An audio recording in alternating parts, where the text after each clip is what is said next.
Join Woodward Sports' own Jeff Iafrate along with special WSN guests for the most anticipated Lions season in decades. Filled with different surprises and expert analysis. You're not going to want to miss out. Go to our Woodward Sports YouTube channel on Sundays and tune in live from 9:30 to 11:30 a.m. Good morning, everybody. Welcome to the Morning Woodward Show here on the Woodward Sports Network. We're out in Novi at Feldman Chevrolet here on a Come on. It's not a Victory Monday. Well, if you're a Michigan fan, you're feeling a little happier today than if you're a Sparty. I'll just say that. Well, I was going to, that's a good point, Flannel, because if you're a Spartan fan, you witnessed 2 ass whoopings this weekend. So that's unfortunate.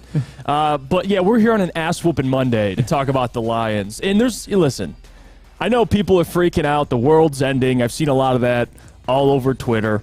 And I understand it, right? Fan, fanatic. I get the emotional attachment to the Detroit Lions, but we're here to try and be a little bit of a voice of reason. We got the whole crew with us today. Sam Flannel, my guy, my partner in crime. We got Lucas Klotz and JB over there, the Heartbeats. And we're going to try and translate this or break this down in a very fair way because there's a lot to get to. If you really want to nitpick, we could probably nitpick every single player on this roster. Like, there's a lot of bad that happened on Sunday. But guess what? There's still a lot of season left. A lot. And just to start off, and this is the crazy thing, and I'll send this to Lucas so people can look at this. Their halftime stats, which is just, and I don't want to just worsen the blow here, but just to put in perspective how much it was an ass whooping. Lamar Jackson didn't even beat you with his legs. He beat you with his arm. Lamar Jackson on the day, 21 of 27, and I mentioned he had the highest completion percentage of his career on Friday. Yeah, he kept that up. 21 of 27, 357 yards and 3 TDs. And when you sprinkle on top of that, you look at what the Lions did at halftime. They had, or this is at half, just in general, because I'll get to the first quarter because that was bad enough. But at half, they had 4 first downs to Baltimore's 18. They were 2 of 7 on third down. Baltimore was 4 of 5. You throw in there the total net yards. The Lions had 97 total net yards in the first half. Baltimore had 355. This is what it was. Baltimore had double the time of possession. You look at the first quarter, and I wrote this down because I thought this was interesting. The Lions possessed the football for 3 minutes in the first quarter, and they got their first down with over 2 minutes left. Sam, we're used to talking about this team playing complementary football. Yesterday was the opposite. Yeah, it most certainly was. I mean, at halftime, I actually sent out a tweet that was simultaneously the best first half of football I've ever seen Lamar Jackson play. And this is a man that won the MVP in 2019. And I gave him, I would say, a little bit of flack last week. I might have at one point called him a bit of a media creation, but I might have to eat my words today because Lamar Jackson was absolutely brilliant in every facet of the game. Even when the Lions were able to get a little bit of pressure on him, he was just able to escape, make plays with his arm mainly because the receivers were running wide open because, I mean, the Lions cornerbacks, especially with the depleted secondary, can only cover for so long, and the secondary didn't play well anyway. So it was just Lamar Jackson being brilliant and the Lions being absolutely, and I also said in the tweet that was as bad of a first half as I've ever seen a Lions team play. And I get it. I saw someone in my mention, somebody that I know mention how, this is a team that once went 0-16. You're exaggerating a little bit, but given the expectations, we as Lions fans did not expect the Lions to take an ass whooping like that against any team in the NFL. I thought it was impossible for them to just get totally and thoroughly manhandled like they did, but it happened, and we're going to have to talk about it. And I don't know if you're going to get as much reasoned opinions from me as some, but I can't just come here and say everything's awesome and everything's fine. I can't do it. And this is funny, too, before I get to some more points. And Robert Lane, my guy, called me out on the pregame show and said, Jeff, every time you say there's a corpse of somebody, they torch you. And that was right about Adam Thielen. He torched not just the Lions, but he's been having a great season. I said the corpse of OBJ. And OBJ, he didn't ball out, but he caught some passes yesterday. So, Robert, I take that on the chin. But to speak on just the result, and I want to get to Lucas in a second here. Lucas, the Lions were the more physical team in pretty much every game we watched so far. The Ravens said hello Nice to meet you. I'm much more physical than you on both sides of the ball. Yeah, and that's what the Ravens did to use against the Lions. The Ravens are an aggressive team, so they know exactly how to play against another aggressive team and how to use that against them. I mean, you think about that Gus Edwards play that went 80 yards. I know it was somewhat of a broken play, but if you look at the linebackers, they're so close to the line of scrimmage. If you look at the defensive backs at first, they were playing so far off. But then even Dan Campbell said, for us to win games, we have to be a physical team. We have to go. Yeah. And they couldn't do it against Baltimore because Baltimore knew how to counter it right away. So the Lions got a taste of their own medicine. They got kicked in the face. It was a tough game. It reminded me a lot of Carolina. Just different. Carolina. One was on the ground. This one was through the air. I mean, even on the ground, like, they were still moving it chunk yards. It was still like 5 yards per carry, and it was just. I mean, Lucas, there was no hope. You know how I knew when shit hit the fan? When Gus Edwards had an 80-yard reception. And no one was even close to him. That's when I knew shit hit the fan. And to speak on the run game, Lions allowed over 100 yards for the first time this season on the ground. And that's the big conversation, right? Aaron Glenn stinks, fire Aaron Glenn, which guys, like, you've had one of the better defenses in the NFL. You've had the number one rushing defense. I think to overreact to one game is a little extreme. I mean, I mentioned it last week. And what made this so impressive with what the Lions were doing is the average age on this team. It's 25.7.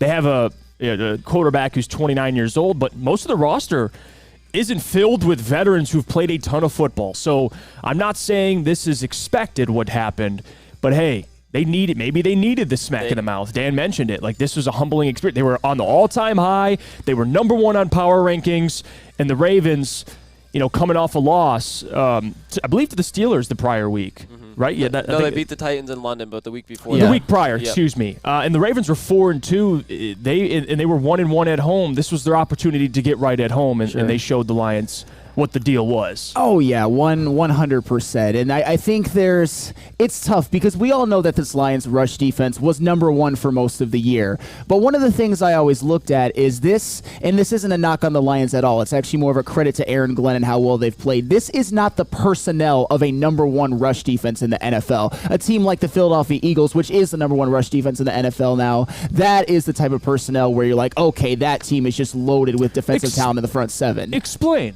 Okay, so we're talking about... Because now I'm curious. Oh, are you talking about help now? No, I'm tell me why, Sam. All right. Why is it different? Well, I mean, obviously they got exposed by Lamar Jackson and that rush defense. And here's the thing: Ali McNeil had been playing above his head. Yes, and Ali McNeil is very, very good, but I don't know if we're going to talk a little bit more about him later. Aiden Hutchinson. I mean, this obviously wasn't an Aiden Hutchinson problem of a game, but it was a total team defensive failure. And those linebackers, I mean, guys like Anzalone, Derek Barnes, Jack Campbell, they didn't have their finest hour either. But I mean, I know you keep mentioning about help for Aiden, and I've given you a little bit of pushback from what you've been harping on it. Take your victory lap, Jeff. No, I'm not. I'm just, the reason why I bring it up is because people were not chirping, but talking about it on Twitter and in the comments. Aiden needs help. I don't want to overact to one game because even I admitted, like, you know what? Maybe with who they have in house is good enough, but I don't know. It's somebody, and like you mentioned, the Eagles. It's just having multiple guys that you know what you're getting out of. Like Josh Pascal came back. It was nice to see. They didn't activate Charles Harris. They had some injuries, of course. Will Harris was out there. Zay Flowers, put him in a blender a little bit. Hey, it is what it is. You don't want Will Harris playing outside corner. He was playing outside corner. But now I want to wait, Sam. I don't want to take my victory lap yet. All right. Because this is a day for trying to speak to the Lions fans about trying to stay positive here, even though you had to watch that ass whooping yesterday. Let's go to break. When we get back, we'll get to some of our takeaways, and we'll speak more about the game itself. But first, we got to hear about our friends over at Lady Jane's. Of course, Lady Jane's, my favorite place to get a haircut. Lady Jane's come to Lady Jane's for haircuts for men for an award-winning haircut experience. Register to win a trip of your dreams and all expenses paid suite for the 2024 NCAA tournament. I should probably go there today, get my change the luck of the Lions season haircut, although they're still 5-2, but still they did take an ass whooping. That's right, no expense spared for you and 5 of your best buds. Lady Jane's Haircuts for Men, open 7 days a week. Walk in anytime. It's wicked awesome. Join Woodward Sports' own Jeff Iafrate, along with special WSN guests for the most anticipated Lions season in decades. Filled with different surprises and expert analysis. You're not going to want to miss out. Go to our Woodward Sports YouTube channel on Sundays and tune in live from 9:30 to 11:30 a.m. By now you know me, Christina Gennari, as the obvious choice in real estate. And you know my website, soldchristina.com, as your #1 resource for buying or selling your home. Myself, along with my amazing staff, pride ourselves on making your home buying and selling experience a relaxing and easy one. Come see why we are the obvious choice. Christina Gennari at soldchristina.com, the obvious choice in real estate. Brace yourselves, Detroit. As the sun begins to set, 2 of Woodward Sports' brightest young stars will be taking the mic for a brand new show. Woodward Nights with Spooner and Broder. The dog days in Detroit are over, and the boys are unleashed. Join in on the banter and hop on the bandwagon of the #1 night show on the internet. Tune in to the Woodward Sports YouTube channel every weeknight from 8 to 10 p.m. Woodward Nights with Spooner and Broder. Downtown's newest sports bar. It's 5 Iron Golf. They got 13 TrackMan simulators, certified instructors, and most importantly, a full bar and restaurant. You want to, let off some steam. You had to watch the Lions yesterday. That's okay. Head over to 5 Iron Golf. Compete nationwide if you want to sign up for their league, and you could possibly win a trip to the Dominican Republic. It's at 5irongolf.com. You bring a foursome when you sign up as an individual. Use code Woodward10 for 30% off that league. That is 5irongolf.com to sign up.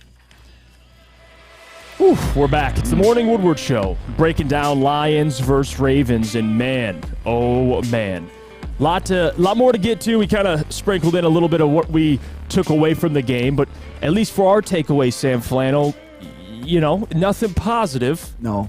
That's for sure. Defensively, offensively, I mean, the Ravens outclassed the Lions in all phases of the game. Oh, yeah. And I mean, it was a complete meltdown.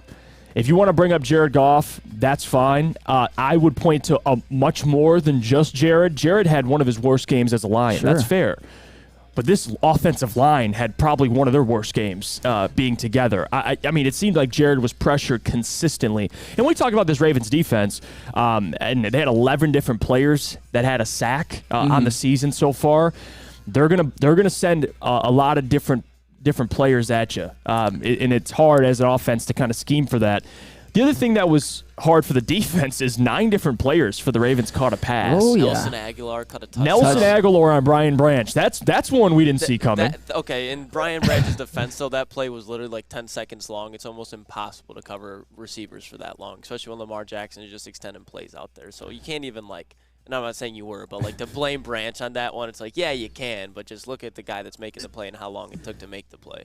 Yeah, it just felt like one of those veteran little savvy moves where he stops and then it's not like he got cooked, you know what I mean? Brian it was pretty good coverage into the last part of it, but nobody says the cornerbacks were playing like 15 yards off, which people were talking about that too, the scheme was it scheme or was it execution? Dan kind of answered that and said he thought it was more execution.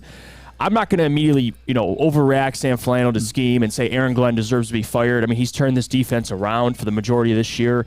I mean, he did a pretty good job week 1 on the road against Patrick Mahomes. Even though he didn't have Travis Kelce, we know what Patrick Mahomes is. I think Aaron Glenn, there's still a lot of runway for him to continue to prove himself. I'm not going to jump off the Aaron Glenn ship and call this man a fraud or anything like that, especially with with a ton of young personnel, offensively and defensively. But Sure. What are some of your takeaways from the game itself? All right, so when you take an ass whooping like that, I get it. It's on the road against a good team, but still, that is not the type of loss that any Lions fan in the world anticipated. Things are going to come into question. I'm not necessarily saying from us or from Lions fans, but just if you have certain questions, I can't even blame you, because when you think about it, the last 4 games, the Lions have looked absolutely dominant. But if you want to, as a detractor, say, well, they played Desmond Ridder, Jordan Love, Bryce Young, and Baker Mayfield, you can now do that because Lamar Jackson carved that defense up. He was brilliant yesterday, and I'm not saying that Lamar Jackson isn't a tough matchup and that the Lions don't often have a lot of problems with mobile quarterbacks, and Lamar Jackson is the mobile quarterback. But still, if you want to question the Lions for that 4-game stretch, you now have the right to do that, and I can't say much about it as of right now. We'll see how they respond, and obviously the season's not over. But after a loss like that, I'm going to have a little bit right now, a group therapy session. This is called Pump the Brakes Monday, but not in the way that you guys think or that in the way that you guys are even going to like. Number 1, can we pump the brakes a little bit on the Jared Goff for MVP talk and the whole, if you don't want to pay him $50 million a year, you're the biggest hater on earth. Oh, my goodness. Here's the thing. Jared Goff, I'm not saying throw him in the trash can. I'm not saying don't extend him. But here's the thing. This was on the road in the elements against a playoff-level team, and some of Goff's limitations got exposed a little bit. When he was pressured, he couldn't escape and extend plays, like some other quarterbacks in the NFL, like a Josh Allen, like a Patrick Mahomes, like a Lamar Jackson, for example. Jared Goff pretty much just went down and took a bunch of sacks. I'm not saying his offensive line did him any favors, but still, it seemed like at times he was missing a lot of throws. He struggled a bit to throw through the teeth of the wind. He struggled to push the ball down the field. And I get it. Jared Goff, for the most part, is a damn good quarterback. Probably one of the best in Lions history right now. But still, he's not perfect. And people who have some questions, I think there's a little bit of validity. So pump the brakes a little bit. Let's also pump the brakes a little bit on the whole Penei Sewell is the love child of Trent Williams, Orlando Pace, and Jesus. Penei Sewell is a damn good offensive tackle. He is one of the better young offensive tackles in the NFL, but he's not perfect. He still hasn't made an all-pro yet, and he had a couple of bad holding penalties, and he was, I wouldn't say exposed, but he's not perfect either. And we also have to pump the brakes a little bit on Dan Campbell being the runaway coach of the year. And by we, a lot of these things I was saying as well. So I'm gonna blame myself too. Dan Campbell, Aaron Glenn, and Ben Johnson got out-coached. Like, it was a masterclass performance by John Harbaugh, Todd Monken, and Mike McDonald. And that's just sometimes the way that it goes, but I don't know. Dan Campbell, I think he's lost a little bit of his lead and his stranglehold on Coach of the Year, although I don't know if there's anybody that's going to overtake him that I can think of off the top of my head, maybe a D'Amico Ryans. But also, and this one pains me the most, and it wasn't all his fault, I think we have to pump the brakes a little bit on the Aiden Hutchinson for Defensive Player of the Year talk. On the Aiden Hutchinson is a top 10 defensive player in the NFL, and I'm not saying that game was all his fault. Aiden Hutchinson had a lot of pressures. He had a few. He had one where he had Lamar Jackson in his grasp and Lamar Jackson escaped. He didn't have a lot of help. I will give you that, Jeff. When you play a quarterback like Lamar Jackson, you're not always going to get him down. But the interior didn't the interior didn't always do their job pressuring Lamar Jackson. When Aiden Hutchinson flushed him, there wasn't always somebody to go get him. And Aiden Hutchinson wasn't always as disciplined as he should have been, although, again, Lamar Jackson is a different animal. And just a couple more things I want to pump the brakes on as well. This secondary did not play well. That's 100% fair. But throughout this whole season, the Lions have had a lot of injuries. Is that fair? Fair. Especially in the secondary. Yep. In yesterday's game, you could have really used a Jerry Jacobs. You could have really used a C.J. Gardner-Johnson. You could have really used an Emmanuel Mosley. And they're not here. And there's nothing you can do about it, particularly with Emmanuel Mosley, maybe even with C.J. Gardner-Johnson. Jerry Jacobs, we obviously expect to come back. But sometimes when you suffer that many injuries and you have your favorite player, Will Harris, playing 10 yards off the receiver and getting cooked, and even Cam Sutton, he didn't have his finest hour either, things like that are going to happen. This secondary has suffered a ton of injuries. Even Brian Branch and Kirby Joseph have fairly consistently been out of the lineup as well. And also, and this one, I don't think anybody's really going to like. Let's pump the brakes a little bit on some of the Brad Holmes draft picks. Obviously, Brad Holmes has hit on a ton that are no doubters. You got Amon-Ra St. Brown, Penei Sewell, Aiden Hutchinson, Aleem McNeil, I'd even say is a hit given where he was picked. Sam Laporta, 100%, Brian Branch. But are we sure that for this season, I'm not talking about last year because the Lions obviously improved, but they didn't win anything. Are we sure that Kirby Joseph is great or even good? Are we sure that he's a part of our future? Kirby Joseph played.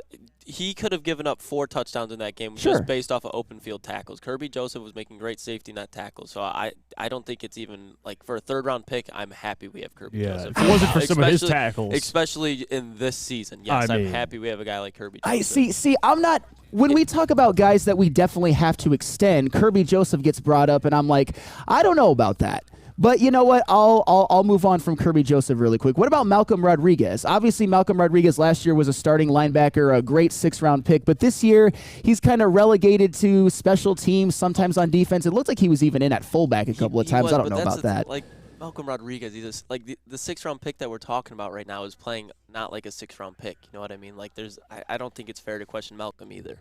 But still, last year, everyone was like, that was a Brad Holmes masterclass, Malcolm Rodriguez, and now he looks more like a 6th-round pick. Dude, for a 6th-round pick, he still is. Like, come let's look at on. other 6th-round picks around the NFL. Like, I understand. Let's not question every player on this roster after one awful loss. I was going to say, Malcolm Rodriguez could play special teams. He's playing fullback. He could start at linebacker. Like, I'll take Malcolm Rodriguez every day of the week. All right, but for a 6th-round draft pick. And we're going to get to play all 3 phases of my football team. We're going to get to more on certain guys later, but you even have to look at guys like Jahmyr Gibbs, Jack Campbell, Jamison Williams, James Houston, and Broderick Martin. I mean, when you look at, and this is just, and I know people are going to say that I'm overreacting big time.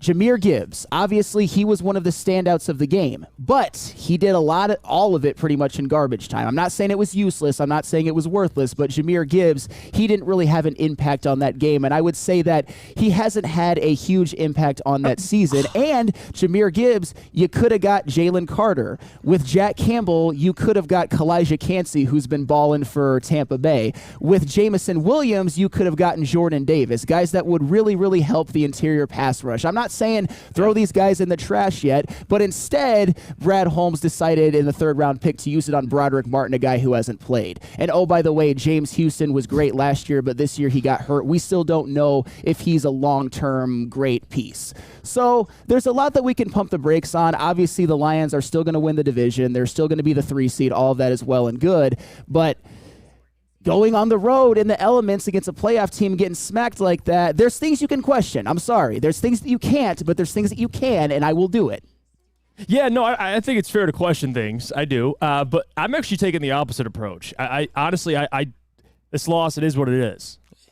Like, are you going to move on to next week and whoop the Raiders' ass? Okay, yeah, but at home. Now, but here's my thing, though, Sam. The Miami Dolphins got absolutely destroyed by the Bills. And it is what it is. Like, teams, good teams, maybe not great teams, but the Lions aren't they aren't the Chiefs. Like, I've never seen the Chiefs get blown out, but they're not the Chiefs. We know that. We can acknowledge that. It's very easy to do. The Lions are an up-and-coming team. This success is very new to this team right now. So for them to be humbled, I mean, I watched the Dolphins be humbled by the Buffalo Bills, and they just got beat last night by the by the Philadelphia Eagles. We think the Miami Dolphins are still pretty good. Yeah. So I don't want to sit here and start questioning everything. I think it's fair to question some of the draft picks, okay.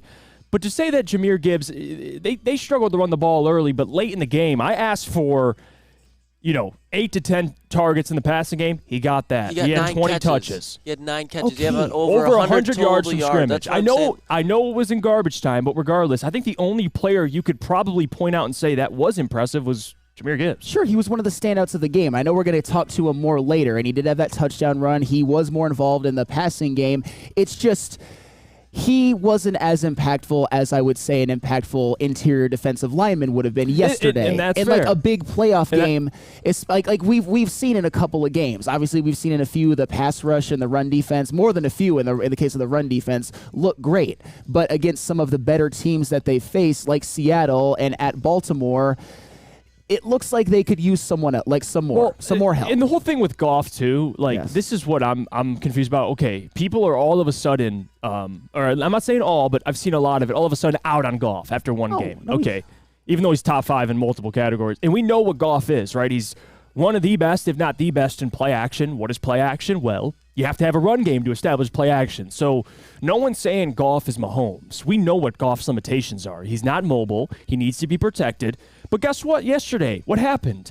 You couldn't protect him, and you couldn't run the football. So to immediately point to Goff and say, this guy's trash. No, we all knew what Goff needed. Lucas, am I off on this? No. We all knew what Goff needed, and it wasn't there yesterday. With how that Baltimore team was playing yesterday and how Lamar Jackson was playing, how that defense was playing, I don't know if any other quarterback besides Patrick Mahomes could have kept that game close, especially with that up front and how the line was blocking, especially when how that defense was playing.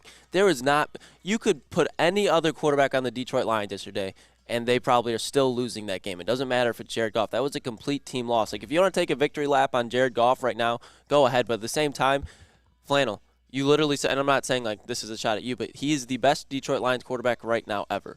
So if you're ready to move off of that, if you just want to move off of that and rebuild what you're at this point off of 1 week, go ahead and do so. But I'm not going to. No, I never said the best. I said one of the best, which is objectively true. Winning-wise. Like, the Lions have not had more success ever than they do right now with Jared Goff. By the end of the season, I think you'll be able to say that. That's what I'm saying. Okay. If we're like this one, I'm not freaking out about Jared Goff. Like, this team is now just in the gutter off of 1 week. Like, this team is still going to go to the playoffs. This team is still probably going to win at least one playoff game. And if you're really, they went on the road against an AFC team in Baltimore. They're going to be reality check. Okay, this team plays best when they get a reality check, so now they get to go on a streak where they get to kick a bunch of teams' ass, and then they have another chance to prove themselves against Dallas late in the season, which is on the road, but at least it's inside. So now you go and look around the other teams in the NFL.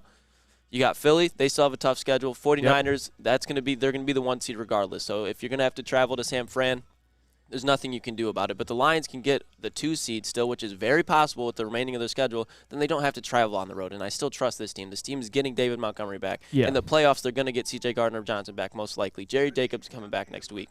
Like, I understand it's okay to panic, but this is a veteran Baltimore team, and the Lions are relying on rookies to be their playmakers. Sam Laporta, Jahmyr Gibbs, Jack Campbell, etc. You can go down the list, and these games are going to happen when you have young talent. And these are the games where the young talent gets better because now they realize, holy shit, we're not invincible. Yeah, average age of this football team, 25.7. And to go to your point about that, I would give the best quarterback to Matthew Stafford, but he's still, even if you want to put him 2, you're right. He is probably the second best quarterback you've ever had on your franchise. So to that point, you also feel comfortable with Will Harris at playing outside corner on a consistent basis. He's a guy that maybe could play slot when you need him to, but that's not something you can't roll and have Will Harris out there for a majority of the season and feel confident. So I'm not out on the Lions. I still think they're a good football team. I never thought they were the best, by far the best football team. Remember, I put the 49ers first, but I thought they were among the best, and I still feel that way. Sure. And nothing's changed for me. Well, and of course, there's nothing wrong with having some perspective, which I can have as well. The Lions are far, far, far, far and away the best team in the NFC North. I mean, did you see what the Packers did yesterday at Denver? That was embarrassing for them. But at the same time, it doesn't feel good to go on the road to another contender and take an ass whooping like that. And I'm not just going to come here next day and say that everything is fine. I get it. In the NFC North, that means that the Lions have 5 divisional games the rest of the year. They're probably going to win all 5. They have a home game against the Raiders. They have a home game against Denver. That's basically a pathway to 12 wins without even really breathing or playing your best football.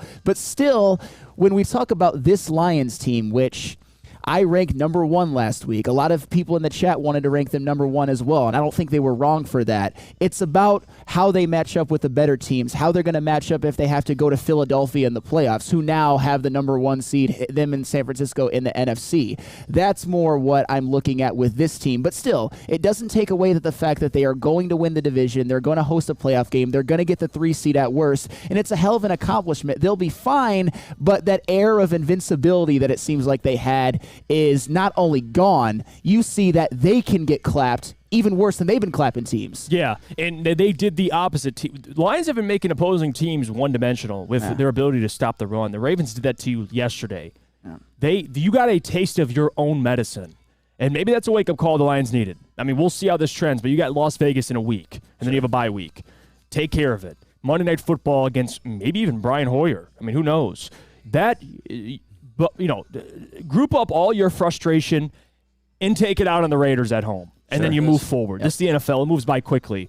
You soak it in, and then you start game planning for Las Vegas, and then you move on. So for the people that are saying this team stinks, everything's falling apart, the world's over, Lions just keep the same are not energy. Contenders. Yeah, guys, just keep that same energy. All right, let's go to break. When we come back, we'll talk about the NFC. Can the Lions still contend in the NFC? We'll compare them to the Eagles and the 49ers, so on and so forth. But first, we got to hear about our friends over at Dispo. Of course. Experience Dispo Romeo, a team that curates an exclusive atmosphere mixed with fresh inventory from Michigan's largest variety of products. The first ever cannabis mall of its kind is conveniently located off of Van Dyke and 32 Mile Road in Romeo. Dispo Romeo is now open late night until midnight every day except Sunday. Can it get any better than that? Dispo Dispensary, DispoShops.com, your local cannabis plug. Woodward Sports' own Tom Mazaway and Sam Stick Day will be hosting our Lions postgame show after every Lions game all season long. Tune into the Woodward Sports YouTube channel for his hot-off-the-press takes, game analysis, and Kool-Aid sipping celebrations.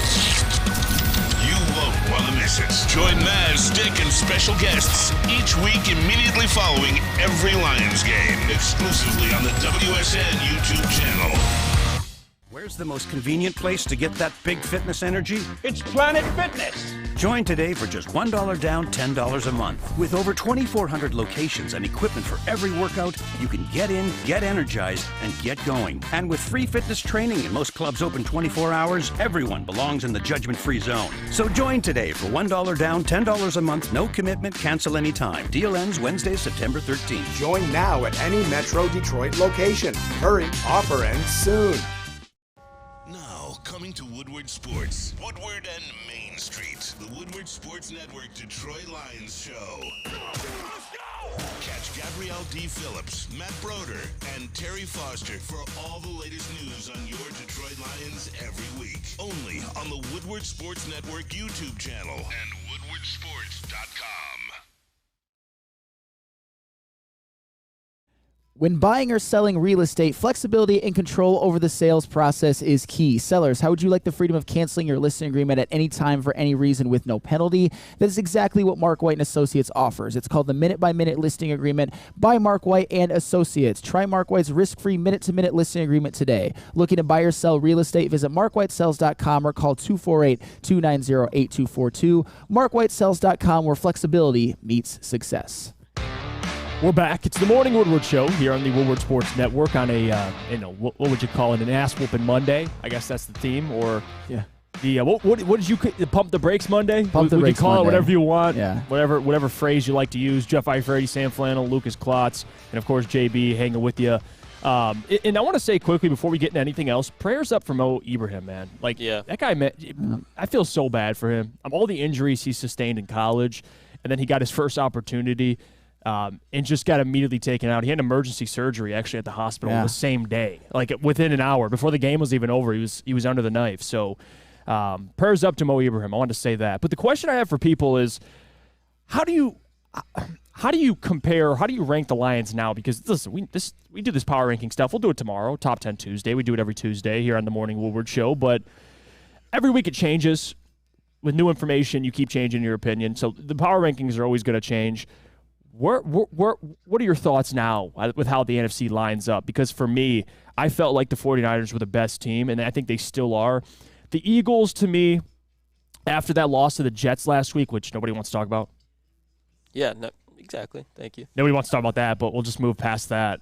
Responded pretty well. Yeah, they did. But thank you. They did. And that's what the Lions have to do moving forward. And now, they don't have an opportunity to play like a team like Miami, but the Lions will have opportunities. Where would you put the Lions right now in the NFC, Sam? I'll ask you, and then we'll get to me and Lucas. All right, this is an interesting one because many things can be true. The Lions will get no worse than the 3 seed because there's not a team in the NFC North that can even touch them. There's not a team in the NFC South that is going to probably finish better than 9-8. I mean, have you seen what happened to the Bucs in the last couple of games after they were 3-1 and leading the division? The Saints can't win games. The Falcons have Desmond Ridder as their quarterback, and the Panthers are winless. So the 3 seed is pretty much a lock for the Lions. And still, with the Lions' weaker schedule, I gave you 7 wins that are they're going to be heavy favorites in. The Lions could get the 2 or the 1 seed. Yep. But here's the thing with the Lions right now after taking that beating, and this is probably not going to be popular, but I just have to say it. You can't say right now that the Lions are better than the 49ers or the Eagles. Right now, to me, you just can't do it. The Niners and the Eagles are better, they're more talented, and they've had more impressive wins, I would say. And you can't even say, if you're a Lions fan, definitively, and I say definitively so it really hammers the point down, that they're even better as a team than the Seahawks or the Cowboys. Obviously, the Seahawks or the Cowboys are going to get wild cards if they go to Ford Field in the playoffs. It's going to be at Ford Field instead of at their building, and that gives the Lions a huge advantage. But as far as the NFC goes, they could range from number 1 to a good team, if that makes sense. I think their air of invincibility has been dampened a little bit. We'll see how they respond, but they're locked into the 3 seed, so they're at least going to get a home playoff game. So I guess I would have to put them as the 3rd best team in the NFC as of right now. I agree with you. I would still say they're better, even though this sounds ridiculous. They lost to Seattle. I think they're still better than Seattle. I mean, Seattle had a close one against the Cardinals. And then they had a close one against the Panthers as well. But, of course, if you want to say, well, head-to-head, they lost, that's fine. I think the Lions are a top 5 team right now in the NFL. I do. If you want to put the 49ers, the Eagles, if you want to go Chiefs, whatever team you want to put up there, I don't think you can name me 5 better. Or past 5. You only can name me about 4 better. So I'll go that far. I'm not going to immediately say the Lions are frauds. I've seen that, which is that's a little that's crazy. a little aggressive. Yeah. I mean, the Lions and what they've shown this year, and that's what people don't understand. Before this past game, the only loss they had was basically a coin flip, no pun intended, but with 2 turnovers, a very close game to Seattle. That's the only really loss they had. So people now with the game we saw yesterday, I get why the overreaction's there, but I still think this is a good football team. And I do think they have the right coaches in-house that are prepared to respond to a game like that. That's just my opinion. And I think they're going to take all their anger out on the Raiders next week. Now, if you go with the Cowboys, people want to bring up the Cowboys. They lost to the Cardinals, and they got destroyed by the 49ers. So I can't even give the Cowboys the nod there for being better than the Lions. So I would just say there's 2 right now in the NFC, Philly, 49ers, that's fine. But other than that, Lucas, I don't think I'd give any other team that nod in the NFC. No, and I mean, we're not going to act like the Lions did not get exposed yesterday. So to Flannel's point, I agree with you, Flannel. The air of invincibility definitely got taken out, but there's got to be – Lions were here now. People are acting like they're all the way down here. It's somewhere in the middle. And right now, they're a lock for the 3 seed, and I think they could very well easily get the number 2 seed. So if they do that – and they've obviously, this isn't a Minnesota Vikings team from last year where they're in just numerous one-possession games where they're coming back last second. This team is blowing out and shutting down inferior teams. They have not played down to their opponent one time. They played damn near right with Seattle, and then they did get their ass kicked against Baltimore. But to act like this team is a fraud, I think is just way you're blowing it out of the water completely. With Cowboys, it's similar just because of the fact of they got exposed against a really good team, and then they lost to an team with, and it's the Cardinals. Seattle is way better than the Cardinals, though, to your point. And it's not like Seattle or the Cardinals and Cowboys were a close game. The Cardinals also exposed Dallas, and Dallas also lost Trayvon Diggs. Their offense is very one-dimensional if you can shut down CeeDee Lamb, and I think the Lions have multiple options, and Dallas' offense doesn't. So I just think coaching-wise, too, I still take the Lions coaches as well. So I think clear 3. I can see why you'd say the Seahawks, just because, like we said, they came into Detroit and won. But if the Lions play them in the playoffs, I still have confidence the Lions would win. Yeah, and that's the thing. It's different from week to week. That's why I get why people would see what happened yesterday and be like, oh, this team ain't beaten, even coming close to the 49ers or the Eagles. That's the thing, is football isn't played all on paper. Just because of what happened yesterday doesn't mean they have no chance of competing with the 49ers or Eagles. I think that's a little aggressive. It's kind of like what I brought up about the Eagles. They went toe-to-toe with the Jets and lost, but then they took care of the Dolphins. This is the NFL. You just can't predict a lot of what happens. This isn't college football. Typically, you don't see results like what you saw yesterday. But the biggest thing is how do they respond to this, Sam Flannel? Sure. And will they win the NFC? I don't think so. I think they can contend for it. They do have the easiest schedule, one of the easiest schedules, 31st. But I would probably give that nod. We'll see how the 49ers trend. If the Lions win out, maybe they do. And that would be great because then you wouldn't have to you'd only have to win 2 home games to get to the Super Bowl. But even if they don't, they just win their division, you're still going to host a playoff game. And besides the Eagles or the 49ers, I like the matchups. Well, yeah.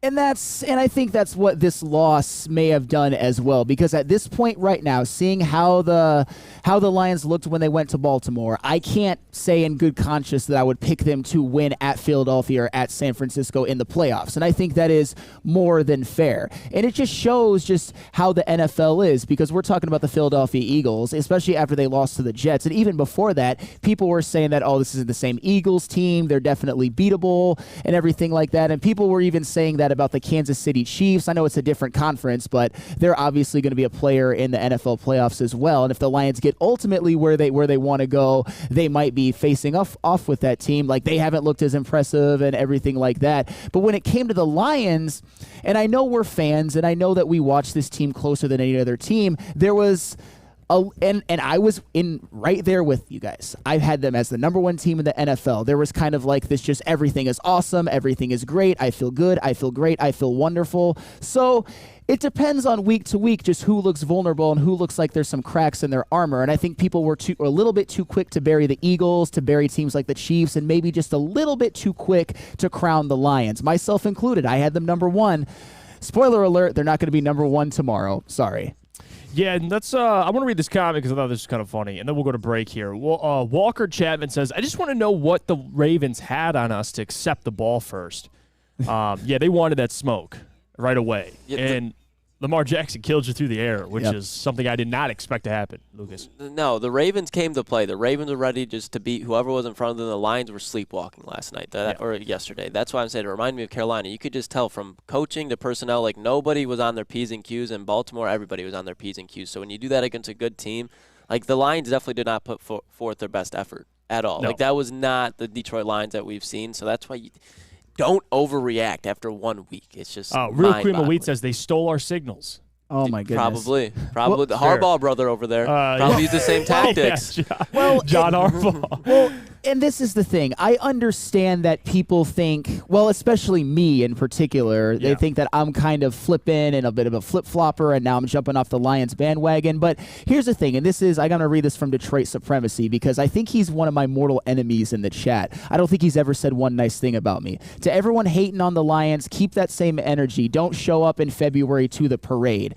I hate the gatekeeping more than anything in the entire world. The Lions lost 38-6. I get it that everything the Lions want is right in front of them, but every time they lose, I just have to say everything is awesome and everything's fine. Everything is fine in the grand scheme of things, but you got to admit, it's not a good look to get clapped the way that they did at a contending team after beating up on some pretty bad quarterbacks. I'm not saying all those teams were bad, but Lamar Jackson on the road is a different animal than Bryce Young at home. You know, I mean, that's the thing. No, and you know what? It's interesting you brought that up. I actually have a point I've been saving. Okay. I have something in the chamber I've been saving. Okay. And I didn't want to, throw it all out there early on in the show. At 9 o'clock, I'll get to it, and it counters what you just said. So we'll get to that at 9 o'clock. But we're going to go to break now. Let's talk about Jahmyr Gibbs for a second, because I think that was one of the positives of the game. Not too many to find, if any, but, yay, Jahmyr Gibbs, I thought, showed something. Although this defense was inept, I could tell you a defense, though, or Sam can, that is always elite. You can always count on Guardian Alarm. For that one game, I would have rather had Guardian Alarm coordinating that defense than Aaron Glenn. But Aaron Glenn's done a great job, by the way. But let Guardian Alarm offer you customized solutions from real experts. Our professional technicians take the time to recommend security and automation solutions specific to your needs. 24/7 professional monitoring. Call us anytime, day or night, and know that a Guardian team member will stay on the phone as long as needed. Technology backed by people. Your safety and security deserves technology that's been proven to work and people who have been proven to care. Call 1-800-STAY-OUT. That's 1-800-STAY-OUT. Guardian Alarm, your local security experts. Brace yourselves, Detroit. As the sun begins to set, two of Woodward Sports' brightest young stars will be taking the mic for a brand new show. Woodward Nights with Spooner and Broder. The dog days in Detroit are over, and the boys are unleashed. Join in on the banter and hop on the bandwagon of the #1 night show on the internet. Tune into the Woodward Sports YouTube channel every weeknight from 8 to 10 p.m. Woodward Nights with Spooner and Broder. Come to any Lady Jane's Haircuts for Men for an award-winning haircut experience from one of our talented stylists and register for a once-in-a-lifetime opportunity to win an all-expenses-paid suite for the 2024 NCAA tournament for you and 5 of your best buds. That's right, college basketball's most elite event. You and your 5 best friends just get to any Lady Jane's today for an award-winning haircut experience and automatically register to win the trip of your dreams. Lady Jane's Haircuts for Men, open 7 days a week. Walk in anytime. Lady Jane's, it's wicked awesome. Join Woodward Sports' own Jeff Iafrate, along with special WSN guests for the most anticipated Lions season in decades. Filled with different surprises and expert analysis. You're not going to want to miss out. Go to our Woodward Sports YouTube channel on Sundays and tune in live from 9:30 to 11:30 a.m.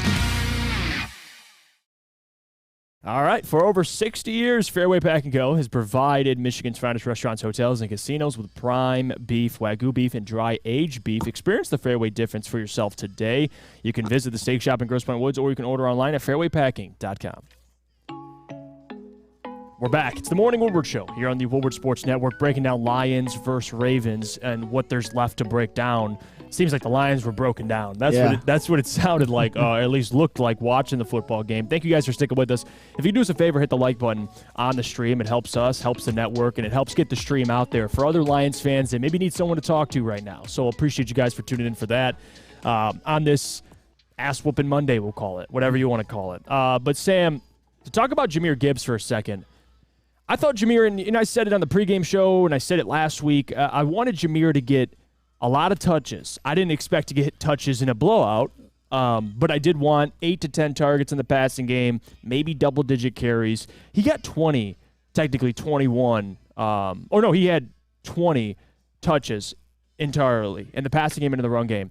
Had over 100 yards from scrimmage. And I thought Jahmyr Gibbs, again, as the game went on, I thought he looked good. I liked what I saw out of Jahmyr. Finally, they're using this man in the passing game. Again, they just used him in a blowout. So would you like him to use it when it counts? Yes. But I thought Jahmyr showed a lot of that explosive ability. The toss they threw to Jahmyr, I thought that needs to be implemented. They need to use him more in that way. The other thing I liked about Jahmyr Gibbs, too, was his pass protection. Wasn't bad. Like, David Montgomery is usually the guy, and they put Craig Reynolds in at times where it's somebody that you can count on in pass pro. And I thought Jahmyr showed a lot there. So what did I want to see, Sam, from Jahmyr? I thought it'd be in a victory, but it wasn't a loss. Was growth. Growth running the football, growth in the passing game, and then you also got to see him in pass protection. So I liked a lot of what I saw of Jahmyr Gibbs despite the results. Yeah, that's with Jahmyr Gibbs, many things can be true, because I mentioned it at the beginning. If there was one standout of the game, if there was one thing that Lions can take positively from this game, is that Jahmyr Gibbs, I mean, you saw him get unleashed a little bit. You saw him make 9 catches in the passing game. You saw him get a long touchdown run for the first touchdown of his NFL career. That is all well and good, and those stats will count on the stat sheet. You know I'm a stat guy, so I'm going to love how that yards per carry is going to jump, and that's real. That is 100% real, and I'm not dismissing that as nothing. But at the same time, the game was out of hand at that point. When the Lions needed some offensive plays or maybe more from Jahmyr Gibbs, although it wasn't always his fault, they didn't do anything. Because it's not like in the first half the Lions were just getting cooked by Lamar Jackson and they were driving right down the field. It was like getting cooked by Lamar Jackson, 3 and out. Getting cooked by Lamar Jackson, 1 first down and then punt. Yeah. And Jahmyr Gibbs, in the first half, I think it's fair to say he really had no impact on that game. Would any other player that they could have drafted had an impact to win that particular game? I don't know about that. No. But with Jahmyr Gibbs, go ahead, Flannel. Okay, I mean, if I know you don't like what I have to say about this. What Lucas? It's just like I'm not even mad at what you're saying so far. It's just like there's no one player, especially a rookie, that would have changed that game for the Detroit Lions. The Detroit Lions were still getting their ass kicked yesterday, regardless of who else was on the field. Okay, but after that game, and you hear it all over. You heard it before the game, and this is something that has always bothered me about the Jahmyr Gibbs selection. It always has, and I'm not going to be moved off of that yet. I'm probably going to take a lot for me to get moved off of it. After that game, all I kept hearing is how, we need to get another running back. We need to get more of a bruiser. We need more.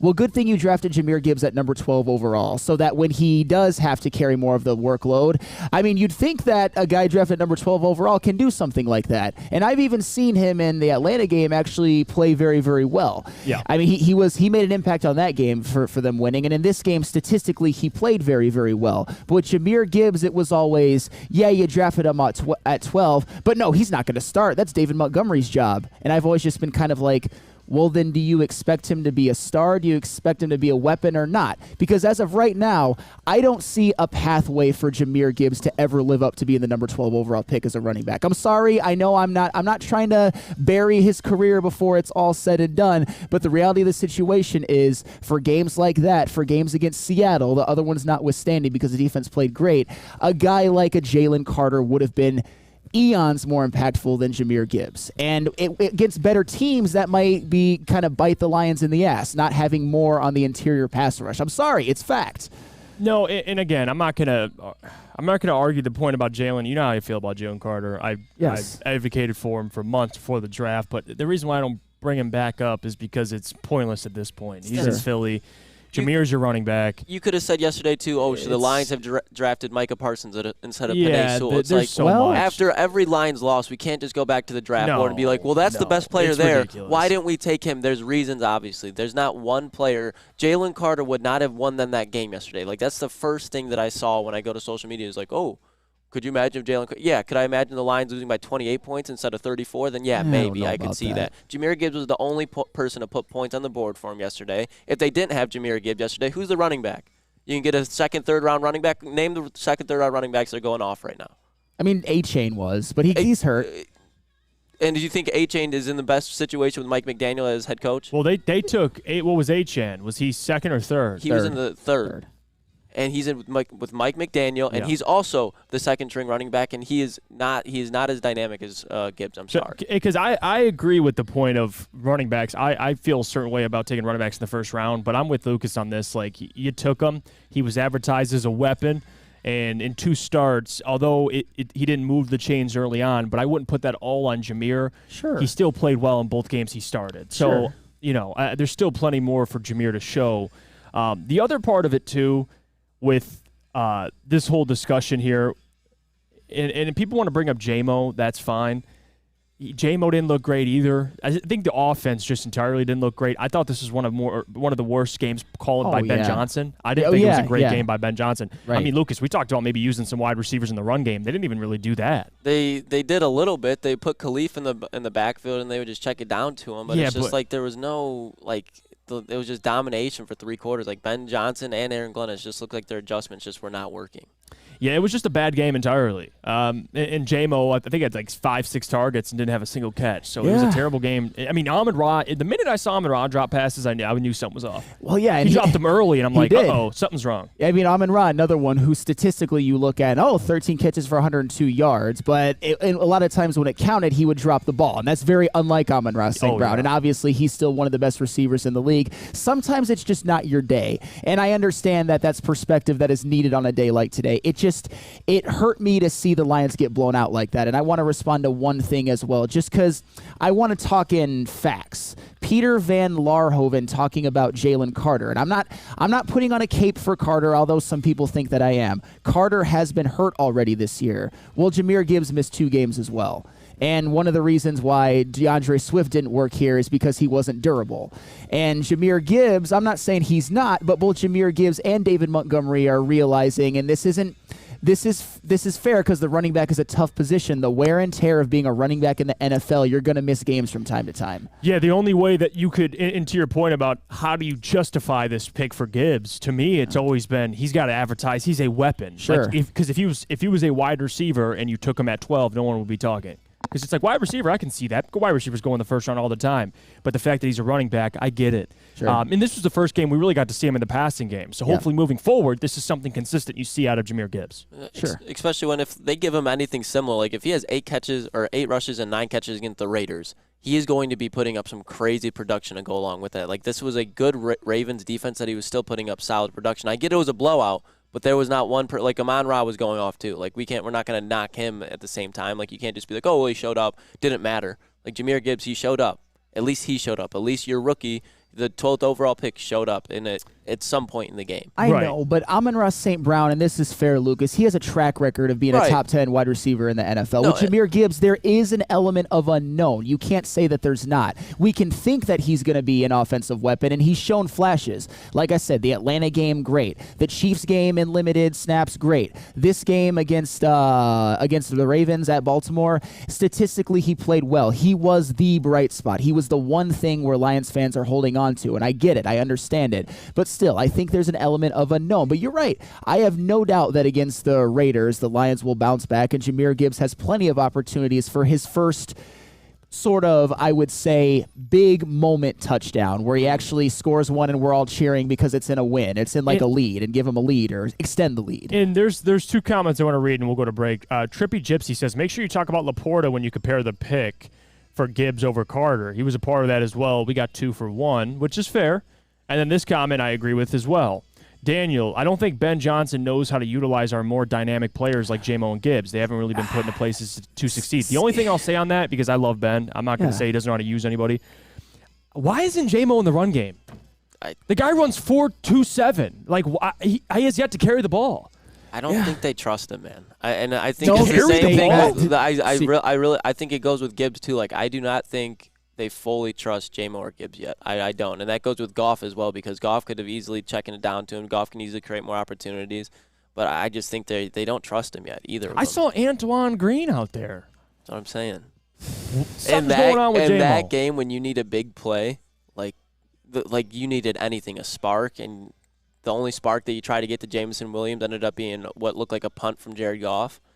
Yeah, that was a wrong route or something. No, I think the wind just took. I think it was a bad throw to begin with, and the wind made it look even worse. And it's just, I'm frustrated just because it's like, I feel like they're almost not even giving him a chance to like give them trust at the same time. Like J-Mo proved that you could trust him last week in Tampa Bay.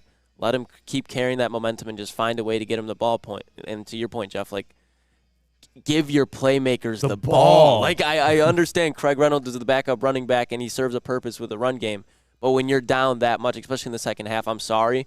I do not want to see Craig Reynolds be getting the ball when you could be giving it to Jameson Williams. It's frustrating. No, it is. It is frustrating. But we're going to go to break when we get back. I want to get into the point I teased earlier and how I it was a little easier to digest a result when I try to look at the big picture. And I'll tell you what that is when we come back. But first, I got to tell you about our friends over at Big Boy, because if you want to eat away your feelings after an L like that, I got the place for you to go to. It's Big Boy. Burgers, chicken sandwiches, they're taking over at Big Boy. You can try the best cheeseburgers or their new pretzel bacon cheeseburger. They got chicken. You can upgrade your regular fries. I mean, they got it all there. If you want dessert, they got it as well. Indulge in Big Boy's Reese's Chocolate Peanut Butter Thunder Cake, or satisfy yourself with their Big Boy Funnel Cake fries. We'll see you guys in a little bit. Now, coming to Woodward Sports, Woodward and Main Street, the Woodward Sports Network Detroit Lions Show.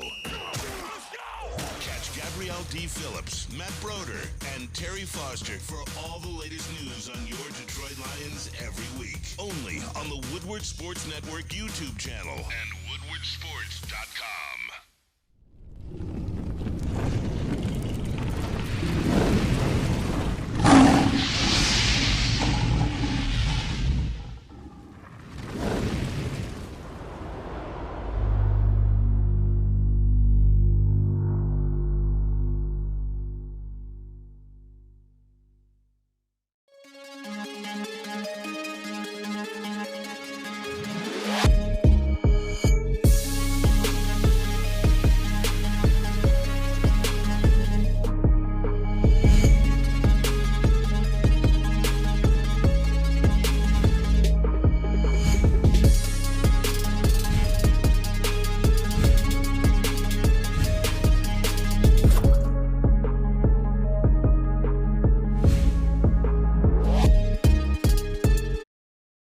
Let's talk about Outdoor Equipment Company, official equipment provider of Woodward Sports, Michigan-grown, family-owned. Bad boy mowers, tractors, STYL handhelds, and even weed whippers. Liberty trailers, Generac generators, Snow X plows, and salters. Outdoor Equipment Co. has it all. Buy it, rent it, 0% financing. Deliver your doorstep. Visit their website at outdoorequipco.com. We're back. It's the Morning Woodward Show here on the Woodward Sports Network, breaking down Lions versus Ravens. And by the way, I do want to get to DeBrincat tomorrow. I do want to get to Michigan, J.J. McCarthy tomorrow. I want to focus today on just more of a therapy session because there's a lot more to get to throughout the week. I'm excited to get to that. But I want to stay on just kind of the whole overreaction Monday or trying to talk to Lions fans, trying to talk them off a ledge, because what we saw yesterday was utterly disgusting. We can all agree there. And there's games in the NFL like this. Now, great teams maybe don't have as many, but the Lions are not an all-time great team. They are a team that is trending upwards. We acknowledge that. And even through the 8-2 stretch last year, they had a stinker versus Carolina. Very different because Carolina wasn't good and it was on the ground, so it was much worse. The Ravens I look at as a legit Super Bowl contender led by a former MVP who killed you. Not only, I mean, we thought it was going to happen on the ground. He killed you through the air, which was a whole nother discussion. But the reason why I want to bring what I'm going to bring up in a second here is because I try to look at the big picture, and the NFL moves pretty quickly. Like, this result happens on Sunday, and then by Wednesday when you return back to practice, you're already focused on the Raiders, and you're much more, locked in to what you have coming. Now, you have the 31st hardest schedule in the NFL. The 49ers and the Eagles have a harder schedule, so if you want to sprinkle that in, that's fair. You're in the lead in your own division. The goal was to win a playoff game. Well, what helps you do that is, of course, winning your division and hosting a playoff game, even though the Minnesota Vikings did it last year and lost. But I think the Lions are much better than the Minnesota Vikings. The reason why I was able to take a little bit of a chill pill is I tried to go back and reference probably the greatest time, at least in recent history. And that was the 1991 season for the Detroit Lions. The last time they won a playoff game, and then they, of course, lost the next game. But let's just go through that season, their pathway to winning a playoff game, okay? They lost the season opener 45-0. The Lions did, okay? They were 0-1. It was a blowout against the Redskins. Now as the Commanders, but the Redskins at the time. And remember that. They lost to the Redskins to open up the season. They won 5 straight before the bye week. They were 5-1 before the bye week. You know what happened after the bye week? They lost 3 of 4. They lost 3 of 4. But I'm going to go through some of the losses. At San Francisco, 35-3. They lost to the Bears, 20-10. They lost to the Bucs, 30-21. They had 1 win in that 4-game stretch. They beat the Dallas Cowboys. Haha. You know what I mean? That's what we take away from that. What they do against them in the playoffs. But hold on. They lost 3 of 4. You know what happened later in the season? They still won their division. They still won a playoff game. Beat the Cowboys. That's actually true. My bad. They did beat the Cowboys that year, but the Cowboys turned into a dynasty. So and the watch Lions your tone. did not. They beat the Cowboys still in the playoffs. Then, of course, lost the Redskins, in which they lost to at the season opener. So the reason why I say that is because they lost 3 of 4. At one point in time during that season, they were 6-4. 6-4. And they still ended with a 12-4 record and won a playoff game. Now, the reason why I brought this up is it's a very different era. It's different football. But the point is, Sam Flannel, it's a long season. There's one more game in today's NFL. You get 17 now instead of 16. Do I still think the Lions can win 11 games, which is what I predicted? Yeah. Do I think they can win 12 games maybe? Yeah.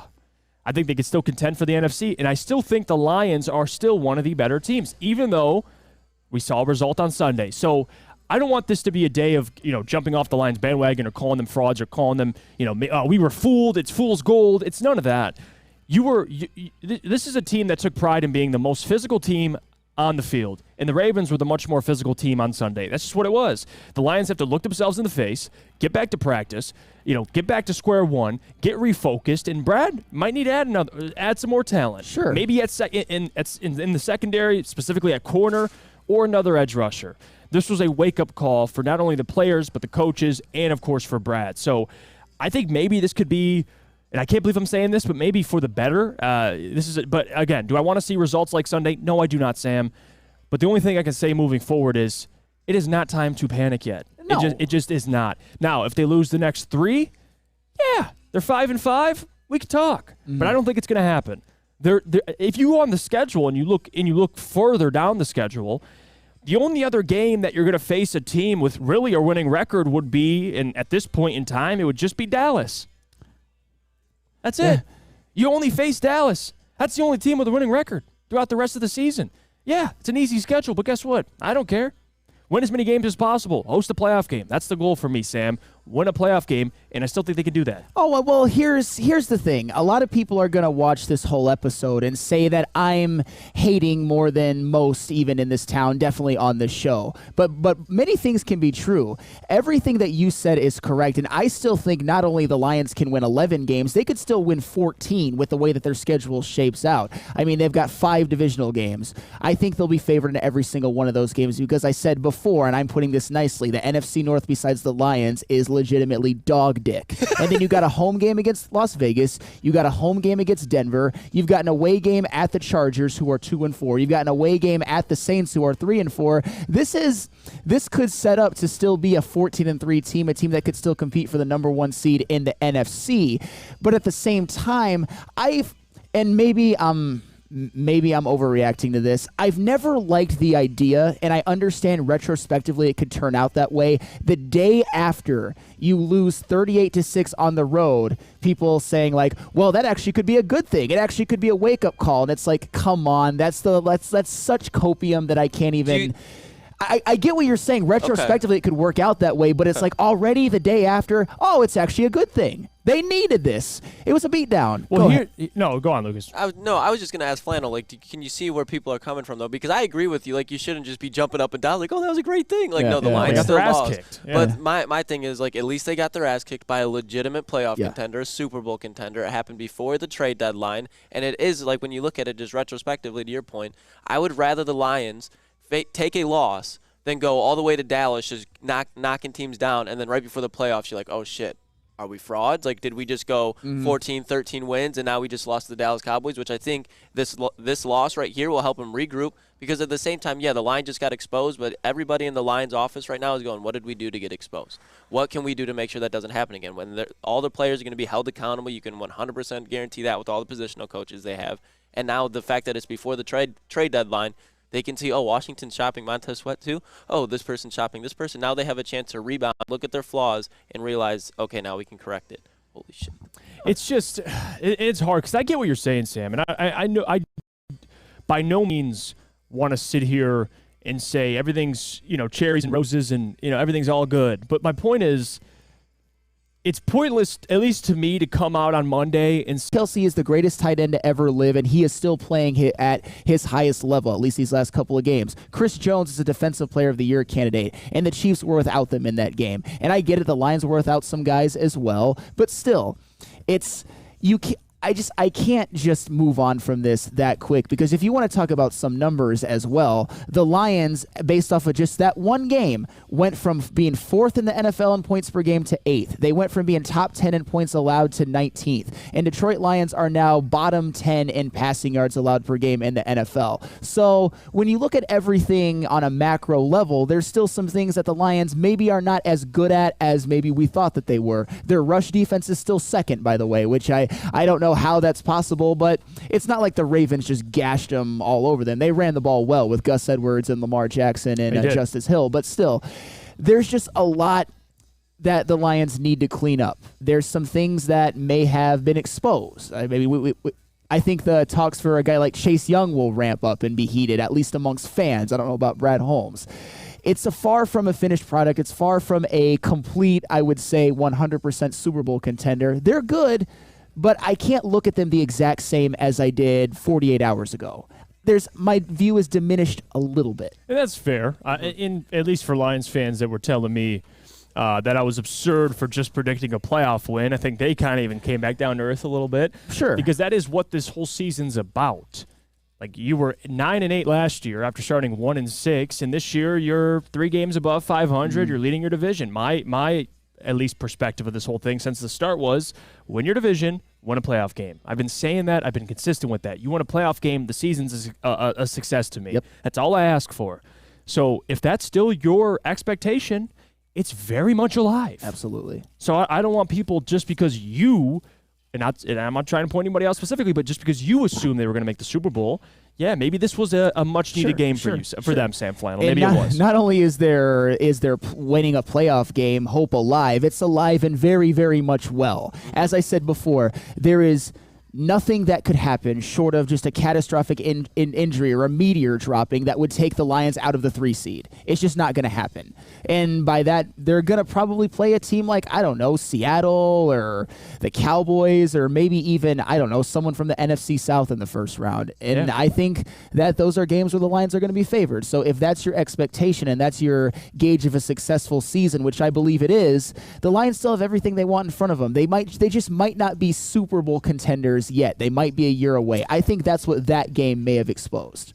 Yeah, and for all the people that are talking about and this was earlier, but about the outdoors affecting things, the only team you play outdoors in those type of conditions would probably be at Chicago. Yeah, that's it. They went through that. I think it was Fox. They went through it yesterday. It's like, you got their toughest games are on the road against Los Angeles. That's in a dome.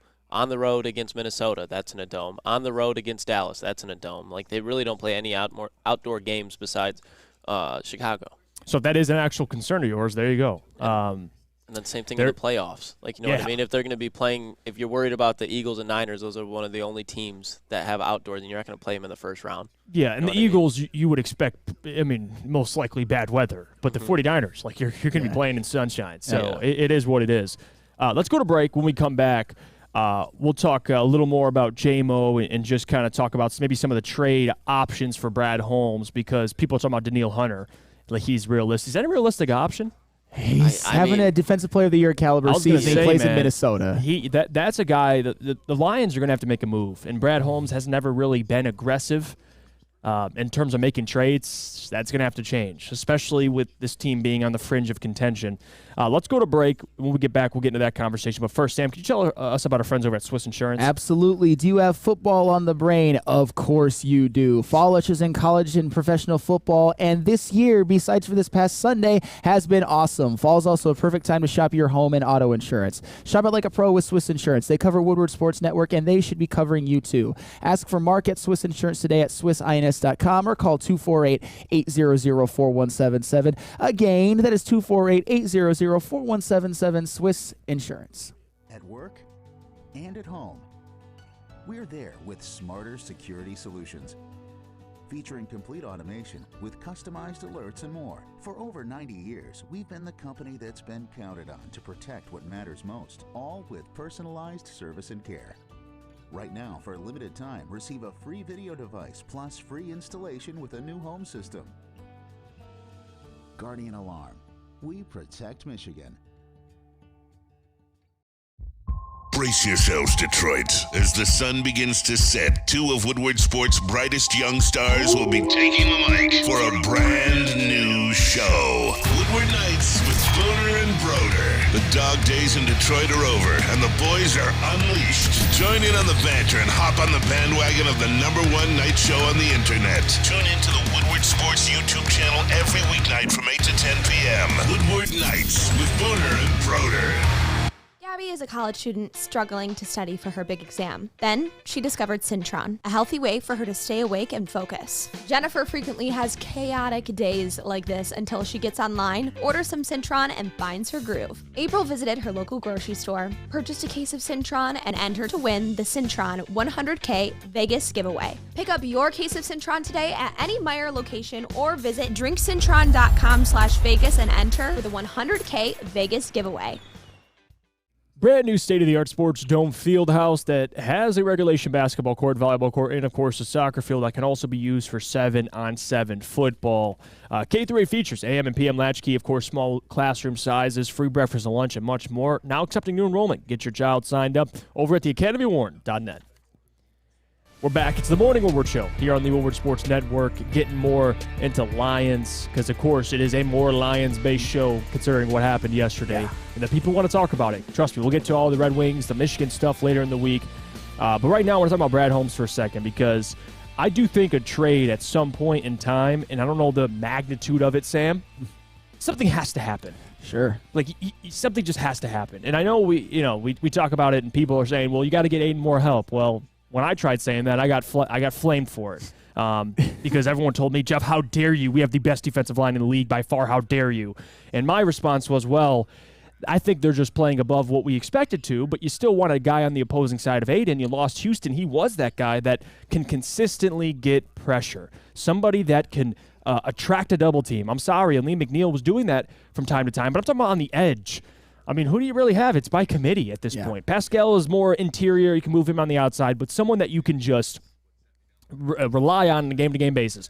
And someone that, again, Aiden's a terrific player, but nobody can deny that having another guy on the other side of Aiden will make him better. That's just football.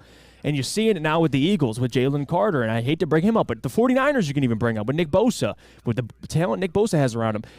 I don't know who's out there. I know people mentioned Daniil Hunter, and we kind of talked about him before, and we talked about him a little during the break too, like the season he's having. He has 8 sacks in 6 games and has 2 games in which he's had 3 sacks and another game in which he's had 2 sacks. And I don't know the contract situation of Hunter, but somebody like that, I know Brad has been pretty frugal with his draft picks, which I respect, right? And Brad's found he can draft good players.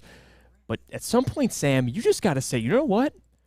This is a good football team. Let's go add somebody that's proven. Oh, yeah. And I do think defensively either another corner or another defensive end. They got to add somebody. Yeah. I agree with that. Yeah, I mean, Daniil Hunter would obviously be incredible because he's played I know he's not going to win it or get real consideration because he's on the Vikings, but he's had a Defensive Player of the Year caliber season. But to me, if I'm looking at one target, which I think is more realistic, I'm looking at Chase Young because Chase Young would be great. Because the Washington Commanders kind of under the radar had a really, really, really bad loss yesterday at the Giants. And the Commanders were fighting for a playoff spot, and that might be the loss that really implodes the team and maybe gets them running towards, I wouldn't say tanking, but maybe a 6-win season. And as we've always said, Chase Young's fifth-year option was not picked up because he had injury concerns. But to Chase Young's credit, he did have a Defensive Rookie of the Year season, and now that he's come back healthy, he's been balling out. He's been one of the better, especially on a per-game basis, edge rushers in the NFL, right up there when it comes to pressures. He has 5 sacks, which is actually more than Aiden Hutchinson. And I just keep thinking, since he is still maybe a little bit, based off of injury concerns, a bit of a distressed asset, although that's going away the more Chase Young continues to ball out. I think you could get him. I think you could get him for a more reasonable deal than, say, taking on Max Crosby's contract or even a Danielle Hunter. So to me, Chase Young is the target. I think a pairing of Chase Young on one side and Aiden Hutchinson on the other, it has me salivating because I would just love to see it. Because as I've said yesterday, Aiden Hutchinson, he did get some pressure on Lamar Jackson. I saw him getting double teamed. I saw him getting chipped. But he was making moves. It's just there was nobody there to clean it up. There was nobody there to provide a consistent bull rush to maybe flush him to Aiden Hutchinson for him to finish it off. It was just, if Aiden misses him, if Lamar steps up, if he steps away, he's got basically green grass and 2 open receivers downfield.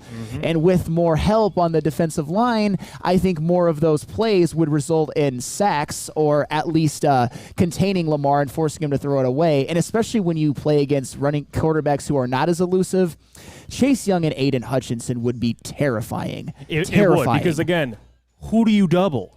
You can't double them both. And then if Aleem McNeil's having the season and continues to have the season he's having, despite what happened yesterday, then you got a pretty damn good defensive line. Now, Lucas, I want your thoughts on this too, because you were there, you witnessed it. I was flamed for even suggesting the idea of bringing in help. But what's your takeaway from yesterday? I mean, the Lions after yesterday, just because of what Flannel brought up earlier, like they got exposed. In my opinion, like there's still a gap between Super Bowl contention mode. Like I think they're a lock to win a playoff game, even maybe 2, but Super Bowl lock to get there, there's definitely a gap there. So you have to bring that in. I look at New England; they're obviously in hell right now. I understand they just got to win against the Bills, but let's face it, the rest of the season's still gonna be brutal for New England. Scalp a Jack Jones, a Jonathan Jones, and just scalp somebody out of their secondary. And your guys' point about Chase Young, there's also a lot of other unhappy people there. Montez Sweat, very unhappy, and then Jonathan Allen, I'm about to play the video for you right now, but he had some words yesterday after the Commanders game. What's the evaluation like after a loss and like people, that? They whooped our ass, plain and simple. Got to be better. Anything they did that surprised you guys early on? No, I wouldn't say so. I think it's just a lack of focus on our part, a lack of attention to detail, not starting fast, and creating holes that are too big for us to overcome in the second half. Does it get frustrating when that seems... Yes, it does. I'm fucking tired of this shit. Fucking tired of this bullshit. It's been 7 fucking years of the same shit. Tired of this shit. What can you do now going forward to get it turned around? Get our minds right and get ready to play fucking Philadelphia. So, I mean, he was obviously very unhappy, and then he doubles down. He's like, what do you guys have to do? We got to get our minds right and then play Philadelphia. So imagine just losing to the Giants, being that pissed off, and now you got to lace up the cleats and you got to play Philadelphia again. Jonathan Allen, that I guarantee half of that Commanders roster is ready to be gone. And to the point, you guys, if it's Chase Young, I'm all for it. But in my opinion, I think it's a little bit of a big play trade, and I don't think that's Brad Holmes' forte, but you talk about like a Montez Sweat, Jonathan Allen, I could see that happening too. Yeah, because you got to think they just re-signed De'Aaron Payne. Yeah. So they got, I think, right?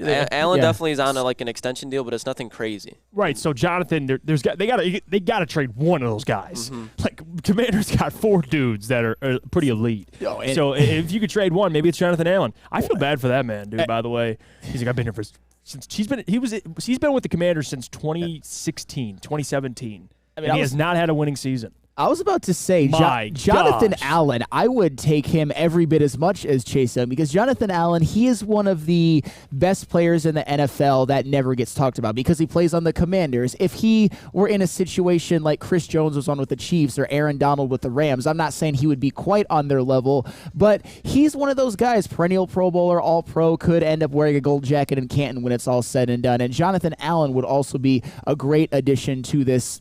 How about this? How about the Lions get one player from the Commanders, one of those guys? Just give me one. I'm not asking for 2. Give me one. Or people are saying in the chat right now, Matthew Judon, another guy in New England.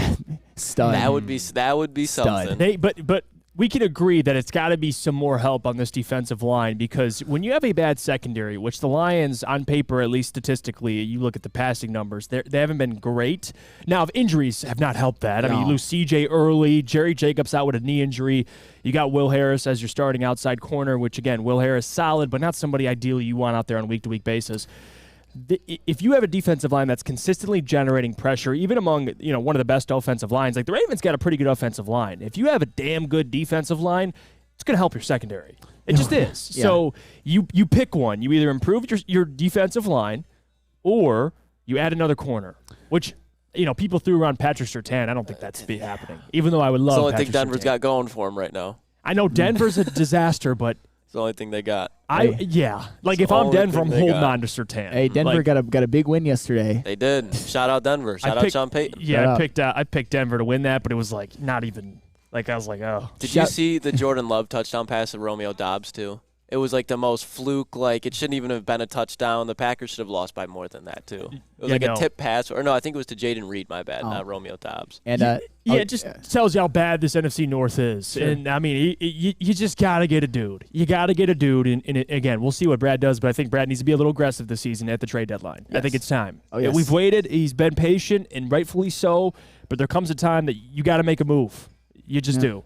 And the difference is when you wait till free agency, you have to compete with other teams. Sure. If you trade for somebody, you have to compete. But if you bid high enough, you can grab somebody right now during the season, someone who's unhappy that could play for you the rest of the season instead of waiting till the offseason. So I think this is the year, Sam. They got to add somebody. Sure, and imagine if they add somebody like a Chase Young or a Jonathan Allen, which I don't know if they're going to, but let's just play this thought experiment, because I think the Lions need to be buyers, because a move like that would definitely vault them into true Super Bowl contenders. If they are to get one of those, Aiden Hutchinson, it's obviously going to help him out a ton. He's not going to get as many double teams, that's for sure. And what if Aleem McNeil actually continues playing at the level that he's been playing, the last game notwithstanding?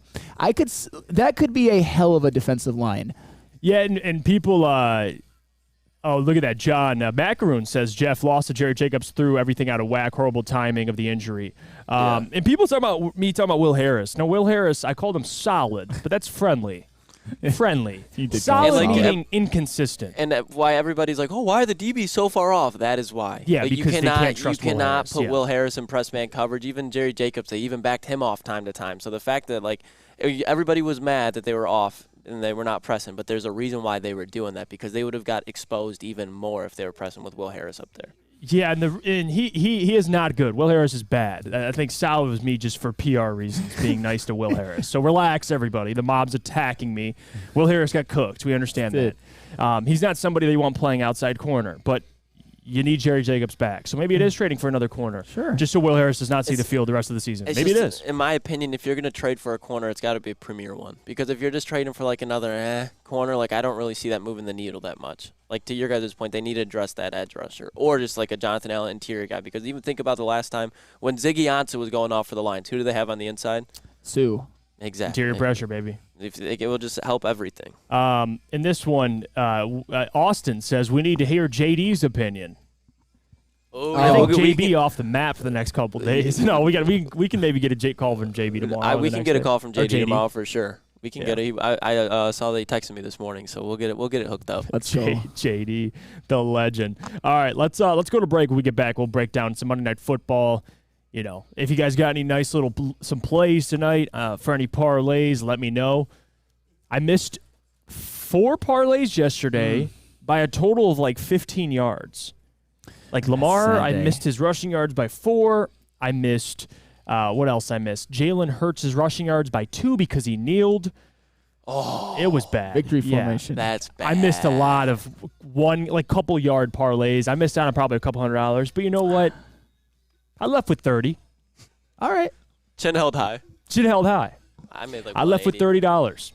Kenneth Gainwell anytime touchdown really sealed I did not go in on that one because I said, no way in hell this hits. And it hit. You were right. He was the red zone. I'll give you that one. So, yeah, we'll go to break. When we come back, we'll break down Monday Night Football. But first, I got to tell you about our friends over at Planet Fitness. Let's talk about it. Planet Fitness, home of the judgment-free zone.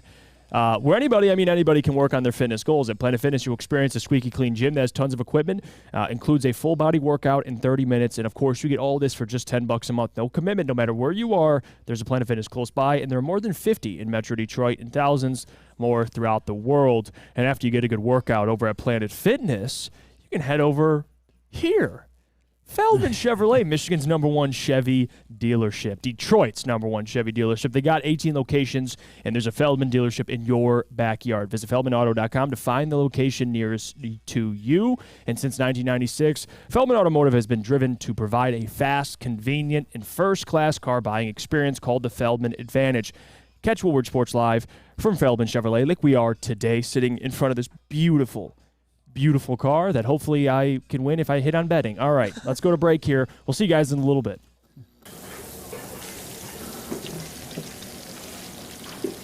Burgers and chicken sandwiches are taking over at Big Boy. Try our new pretzel bacon cheeseburger. Turn up the heat with Bob's Hot Chicken Sandwich. Upgrade those regular fries with our chili cheese fries or loaded baked potato fries. Hit your sweet tooth with funnel cake fries or Reese's Chocolate Peanut Butter Thunder Cake. Load up on all your favorites today at Big Boy. Now, coming to Woodward Sports, Woodward and Main Street, the Woodward Sports Network Detroit Lions show.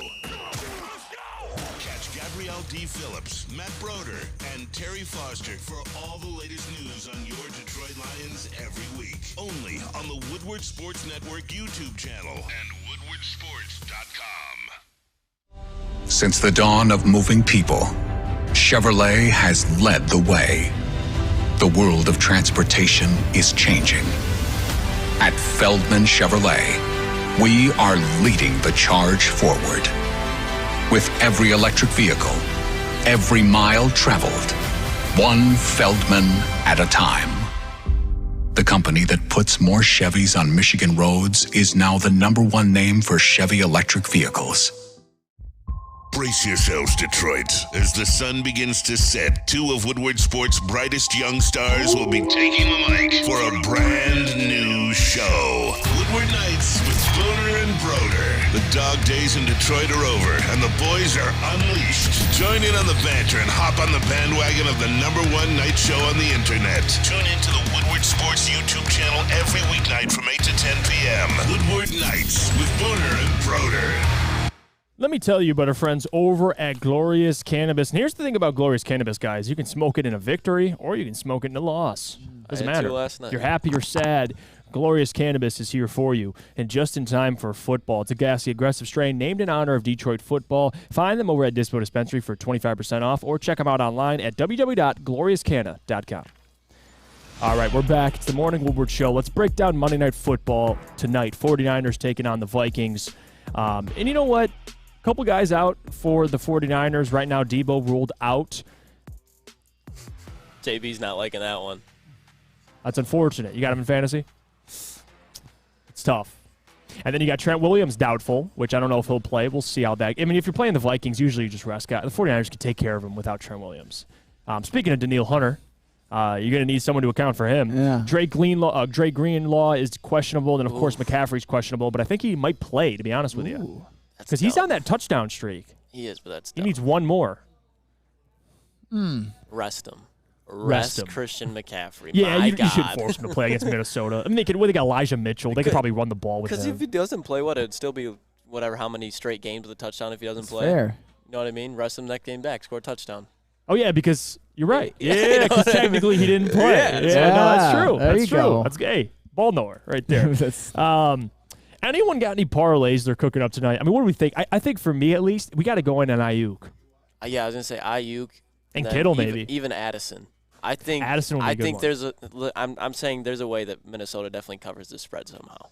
I like Addison. I like Addison. KJ Osborne's another one, because I'm just assuming they're going to have Ward on Osborne just because he's kind of the vet guy. So whoever that wide receiver, too, is probably going to go off. Even Hawk, National Tight Ends Day, they might find a way to feed him. I know Fred Warner's there, but they still might find a way. Hawk and Kittle.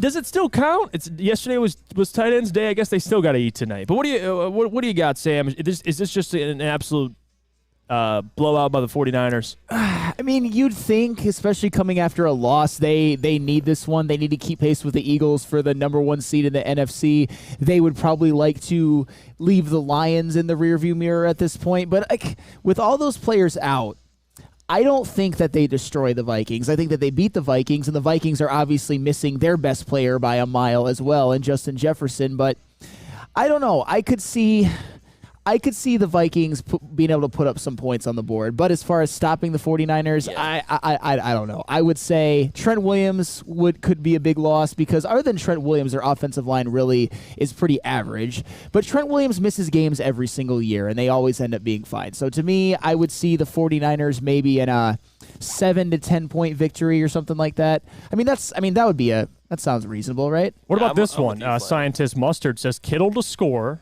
C-Mac over 40 yards, 49ers win, and Madison over 40 yards. 40 yards against that 49ers defensive front. They might just shut down the run completely. Yeah.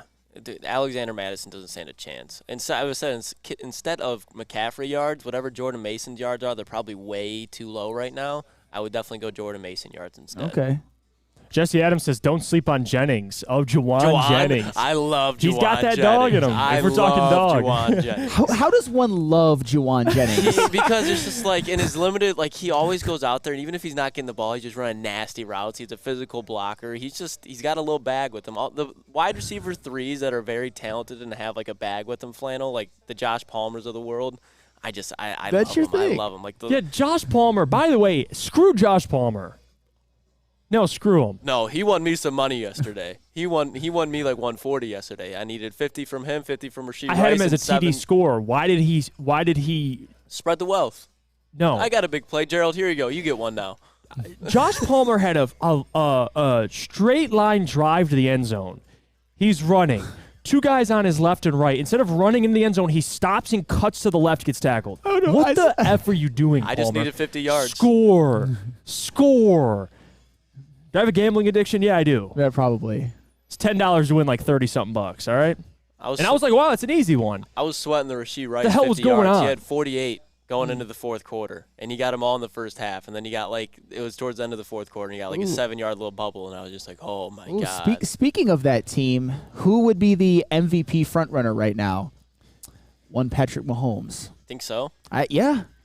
I think Travis Kelce. I don't know. That's interesting because I think after yesterday, there's definitely a case for Lamar too. Sure. But again, Lamar's the Chiefs in there for sure. Lamar, yeah. And Patrick though is probably first. Yeah, I think so. Because Tua was first and he just lost. Yeah, and didn't play well. Hurts played definitely all put right. himself back on the mat. He's got to have another good performance though, because he's looked too shaky, especially after last week with the Jets. So. Yeah, I think it might be Mahomes at this point. And I wouldn't say that Tua played all right. He led his team to 10 offensive points.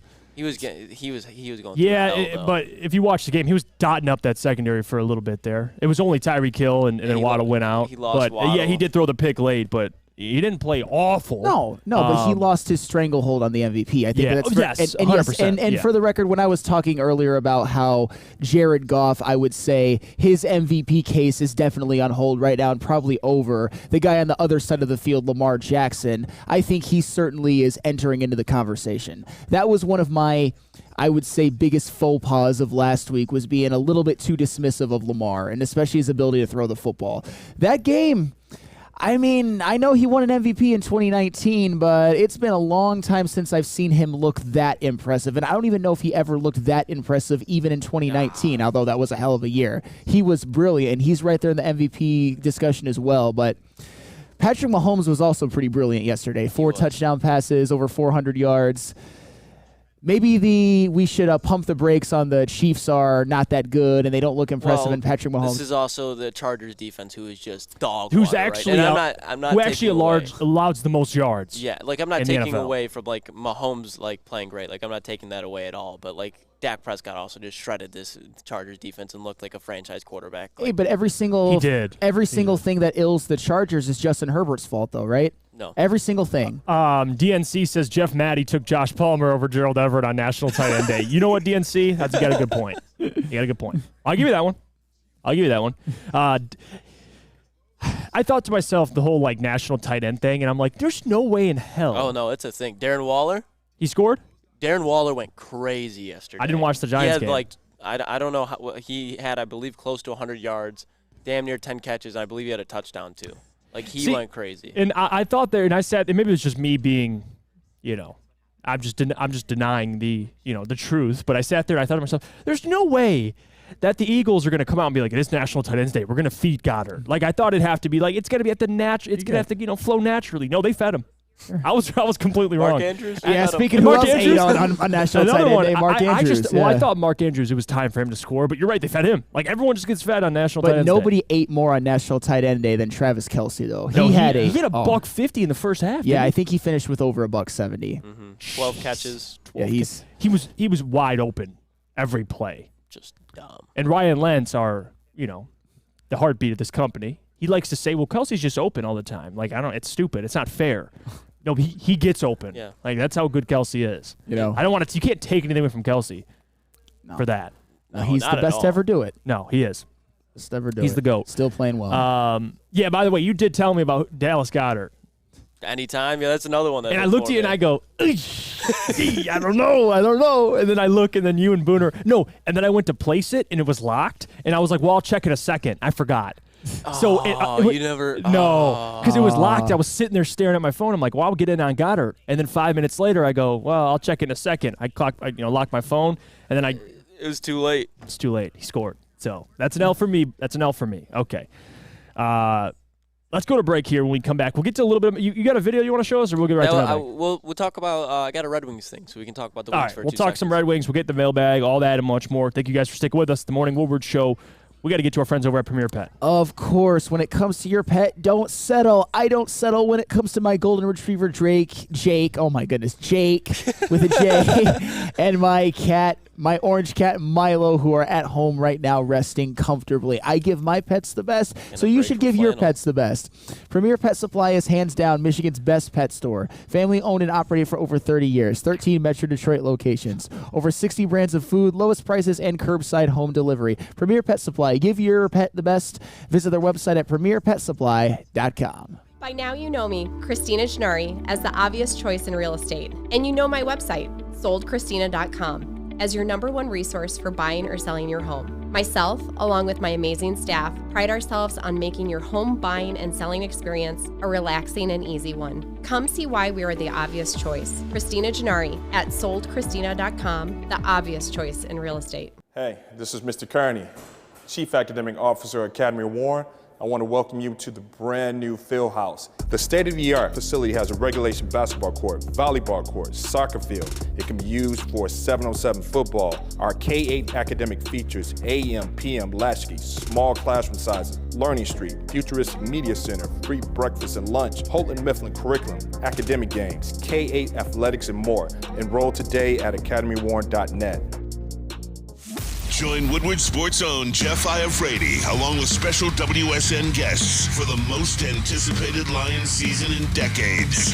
Filled with different surprises and expert analysis. You're not going to want to miss out. Go to our Woodward Sports YouTube channel on Sundays and tune in live from 9:30 to 11:30 a.m.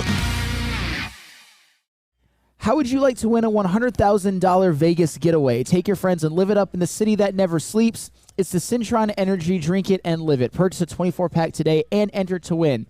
Register at drinkcintron.com/Vegas and buy Cintron at your local Meijer store. Cintron, the healthier energy drink with great taste. Look good, feel great, and be the best version of yourself with Cintron. Register again at drinkcintron.com/Vegas. Cintron. We got Flannel in the commercial singing the Cintron, the tunes there. Look at Jesse dropping a parlay. A fat one. Jesus. Yeah, we'll that's the thing about parlays, man. I can't have it too many legs because then it loses. I got to have like 3 to 4 safe ones and win like $40-50, call it a day. People like to put like those plus 1,500, win like $300-400 and it doesn't hit. I can't do it because I lose all those. Yeah. But what do you got for it, Lucas? You talked about something about the Red Wings? Oh, yeah. So shout out BMG. He sent me earlier this today. But the Detroit Red Wings have become the 7th team in NHL history to score 6+ goals in each of the first 3 home games of the season. So, fellas, obviously, I'm not the biggest Red Wing fanatic, but I have been catching a little bit of their games, and they look damn good. So, Flannel, I know you have high hopes for the Red Wings this season. What do you think is going to happen after watching these first couple games? You know what? I honestly think playoffs or bust is 100%. I think every single fan should be on board, especially with how they've started this season, especially how DeBrincat and Larkin have started this season. I mean, those two guys right now are legit MVP candidates, both of them. I don't know if they'll be able to sustain that, but they have been so dynamic together, and it has been absolutely unbelievable. Their power play is phenomenal. Ghost to Spear, their new addition, is great on the power play. So to me, I think definitely playoffs or bust, but I wouldn't be shocked if they got in and were able to win a round. And you know how it is. You know how it is in the NHL. I forgot what year it was. The 8th seed Columbus team beat the number 1 seed Tampa Bay Lightning team. That was one of the greatest hockey regular season teams ever. Weird things happen in the NHL playoffs. I mean, the Boston Bruins lost last year. So if you get in, there's always a chance. And now you've got your point-a-game center. Maybe even, I mean, Larkin's playing like a 1C right now. You've got your 40-goal guy, and DeBrincat already has 8. Which is pretty damn impressive. I mean, that's pretty damn impressive. That's like record-breaking impressive at that pace. He's obviously not going to keep that up, but I think he could finish the season with 40. I think Dylan Larkin could finish the year with, 90 to 100 points. It wouldn't shock me at all. And the Red Wings, maybe they should be talking more about seeding instead of just getting in, because it is 1,000 billion trillion % playoffs or bust. Well, I mean, Alex DeBrincat's on track to have 100 goals. Yeah, so that's it's been amazing. Like, DeBrincat has been somebody that the Red Wings needed. They needed a pure goal scorer, and it helps. He's from Farmington Hills, I believe he is. He's from Michigan. So you got a guy that works well, and he makes. What was wait, that what are you saying? Oh, nothing. Go, move on. Move on. Singing. He makes Dylan Larkin better. He does. He makes everybody better. And it changes. I mean, this is a team that you're not sitting there wondering, you're scratching your head going, where are the goals coming from? You know where it's coming from. This is a much older team than last year. They don't have as many young guys out there playing, only guys they can trust. And Mike Gentry, I'm going to keep calling his ass out because he was too scared to say this team would make the playoffs. This is a playoff team. Yeah. Like, how they're playing. You got Alex DeBrincat, who has 8 goals in 6 games, has 12 points. He leads the NHL on pace for 164 in points and goals with a pace, like you said, like I just said, over 100 goals. Is he going to score 100 goals? No, he's not. But damn, 30-40 is going to happen.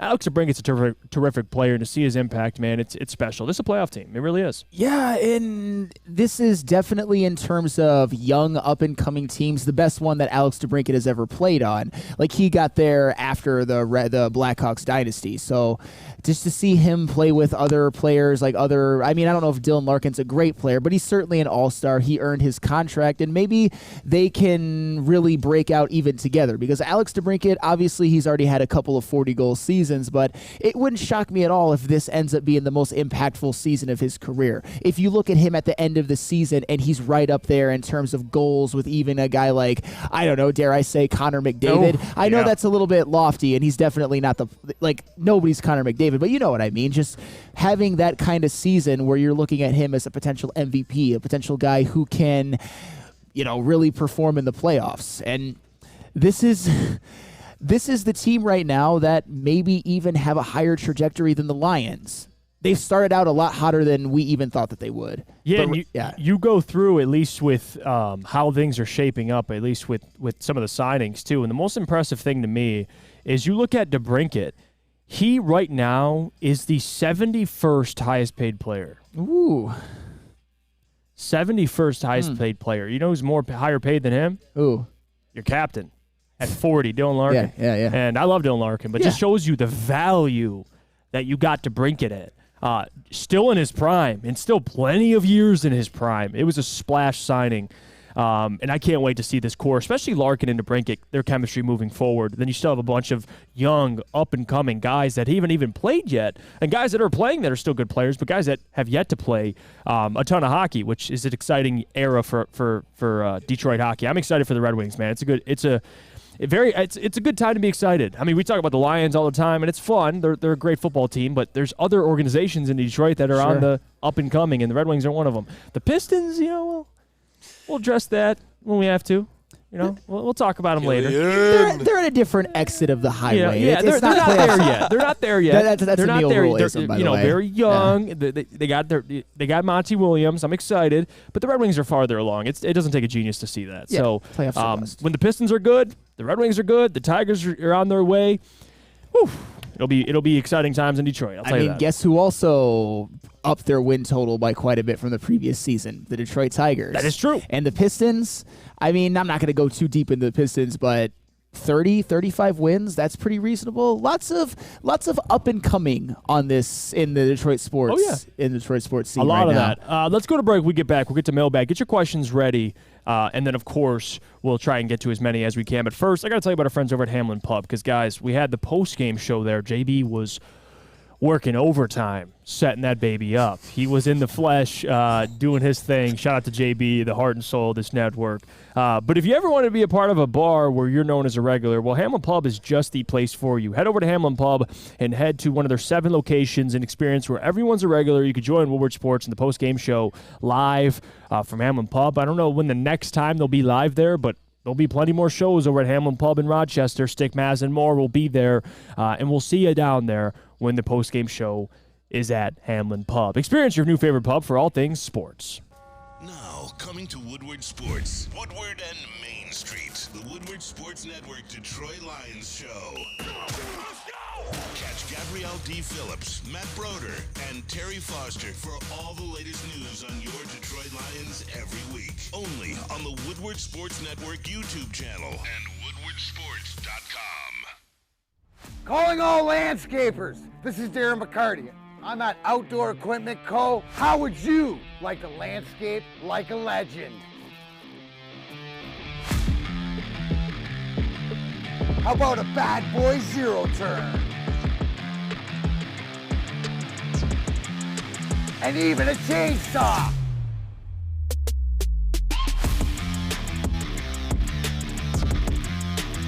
And even a weed whipper.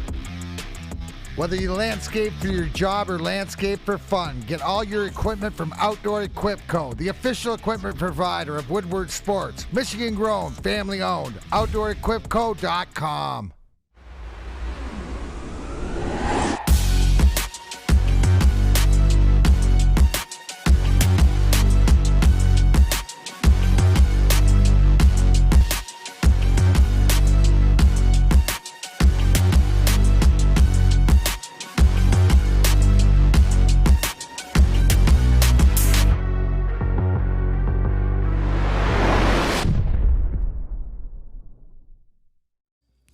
Join Woodward Sports and Long Drink live every home game for the official Lions VIP tailgate party. It's at Eastern Market and Shed number 5, and it is always a bash. We've actually got one of those a week from today for the Lions' big Monday Night Football matchup against the Las Vegas Raiders. Time for the Lions to get back on track.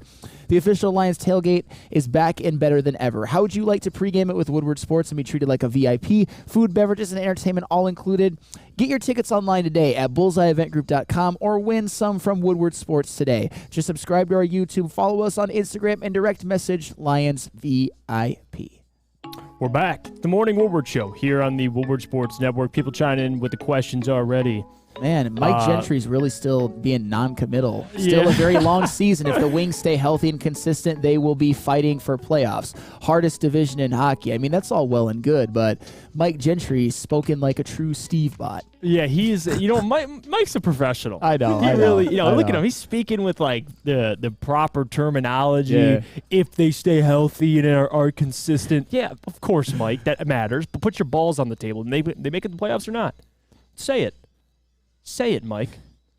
Remember we say it, Flannel? Flannel's off the hook now. It's say it, Mike. Say it. Say they're going to make the playoffs, Mike. Do you even believe in Steve Yzerman's GM acumen or president acumen? Put your nuts on the table, Michael. Pause. Jesus, JB's clipping that for sure. Okay, pause on that one. All right, Michael said they're making the playoffs. There you go. There you go. Good job, Mike. All right, love you, Mike. You know I just wanted to make you say it. Listen, that's all. Glad he said it. What are you laughing about, Lucas? You're just getting clipped up to oblivion right now. Is JB already cooking? No, it's very easy to do so, though. It's not hard to step into Chef JB's kitchen. Door's always open. I don't want to step in that kitchen. It gets hot in that kitchen. 24/7. Yeah. Like a Waffle House kitchen. Michael said, "Are the Pistons winning more than 30 games?" We're not talking about the Pistons right now, Mike. They are. Yeah, they will. Okay, yeah, yes. they are. They will. That's a 30-win team. But we're not talking about minimum. them right now. We're talking about the Red Wings. That's what we're talking about. Guys chirping. I don't like that. Nicholas Earl, we can still get the number 1 seed with the schedule. Yeah. They definitely can. They could. Cy Gray says mailbag, J-Mo from Mike Evans in a Tampa Bay 5th round, and they added a 5th round. Come on, Cy Gray. You don't believe that. Tampa says, here's Mike Evans in a 5th rounder. Flannel's There's J-Mo. screaming. Flannel's pounding the table for that one. Yeah, I mean, why wouldn't you pound the table for it? The Bucks wouldn't do it, but I'd Do you think the Bucks, if they lose another one, will start looking to shop pieces? But they could. 8 and 9 could win that division, though. That's the thing. So I'm asking you. But Like, I'm they just saying might have the most big loss. Yeah, Lions Troll says mailbag hypothetical question. If we were to trade J-Mo, what would we expect to get in return? He hasn't shown anything. Exactly. You're not trading him because there's nothing to be shown. Like, what are you trading him for? You're selling at his lowest point right now. Don't do that. It just doesn't make any sense. He's on a rookie contract, and if you don't want him, who else wants him? Like, you might as well keep him, and hopefully he hits his ceiling. That's what you hope for. Oh, boy. You're not getting Mike Evans. I'll tell you that. Looks like his ceiling's Alvin Harper right now. Oh, no. Who? Alvin Harper. Alvin Harper. Alvin he was Harper. a wide receiver for the Cowboys in the 90s. No, you're not going Alvin. Watch your mouth, man. You're not going Alvin Harper on Big me. play guy. Big play guy. Alvin Harper. Look Welcome it up. to the show. Look up Alvin Harper. I'm surprised Lucas didn't know about Alvin That's Harper. what I'm. That sounds like your kind of guy. Sounds like your kind of guy there. Let me go to Alvin Harper's stats because I know that. I'm not looking up Alvin Harper's stats right now. Hey, in 1994, Alvin Harper, 33 catches for 821 yards. Jesus. In 93, All right. 36 for 777. I mean, that looks like I don't want J-Mo's to hear ceiling Alvin right now. Harper again. Alvin Harper? No. I J-Mo don't care if wishes the he were Alvin production's Harper. close. No. The name Alvin Harper should never be spoken on the show again, especially as a Cowboys quote-unquote legend. Alvin Harper. I'm gonna read this comment here because I just lost it, and it was from Steve Lehman. And I saw you, Steve. I'm trying to find your comment on where you put it exactly. Let's see here. It was a question essentially about would a running back help, or essentially another player next to Aiden. The running back thing I'm out on. Yeah. Like, you don't need a running back. Get an edge rusher. That's what you need. Michael Gentry says, mailbag, Jeff, what are your Pistons predictions this year? Why do we got to change the conversation to me? See? You know, this is what I love about Michael Gentry. Is he feels attacked and he shifts the convo. Mike, this is about you. It's about the Red Wings.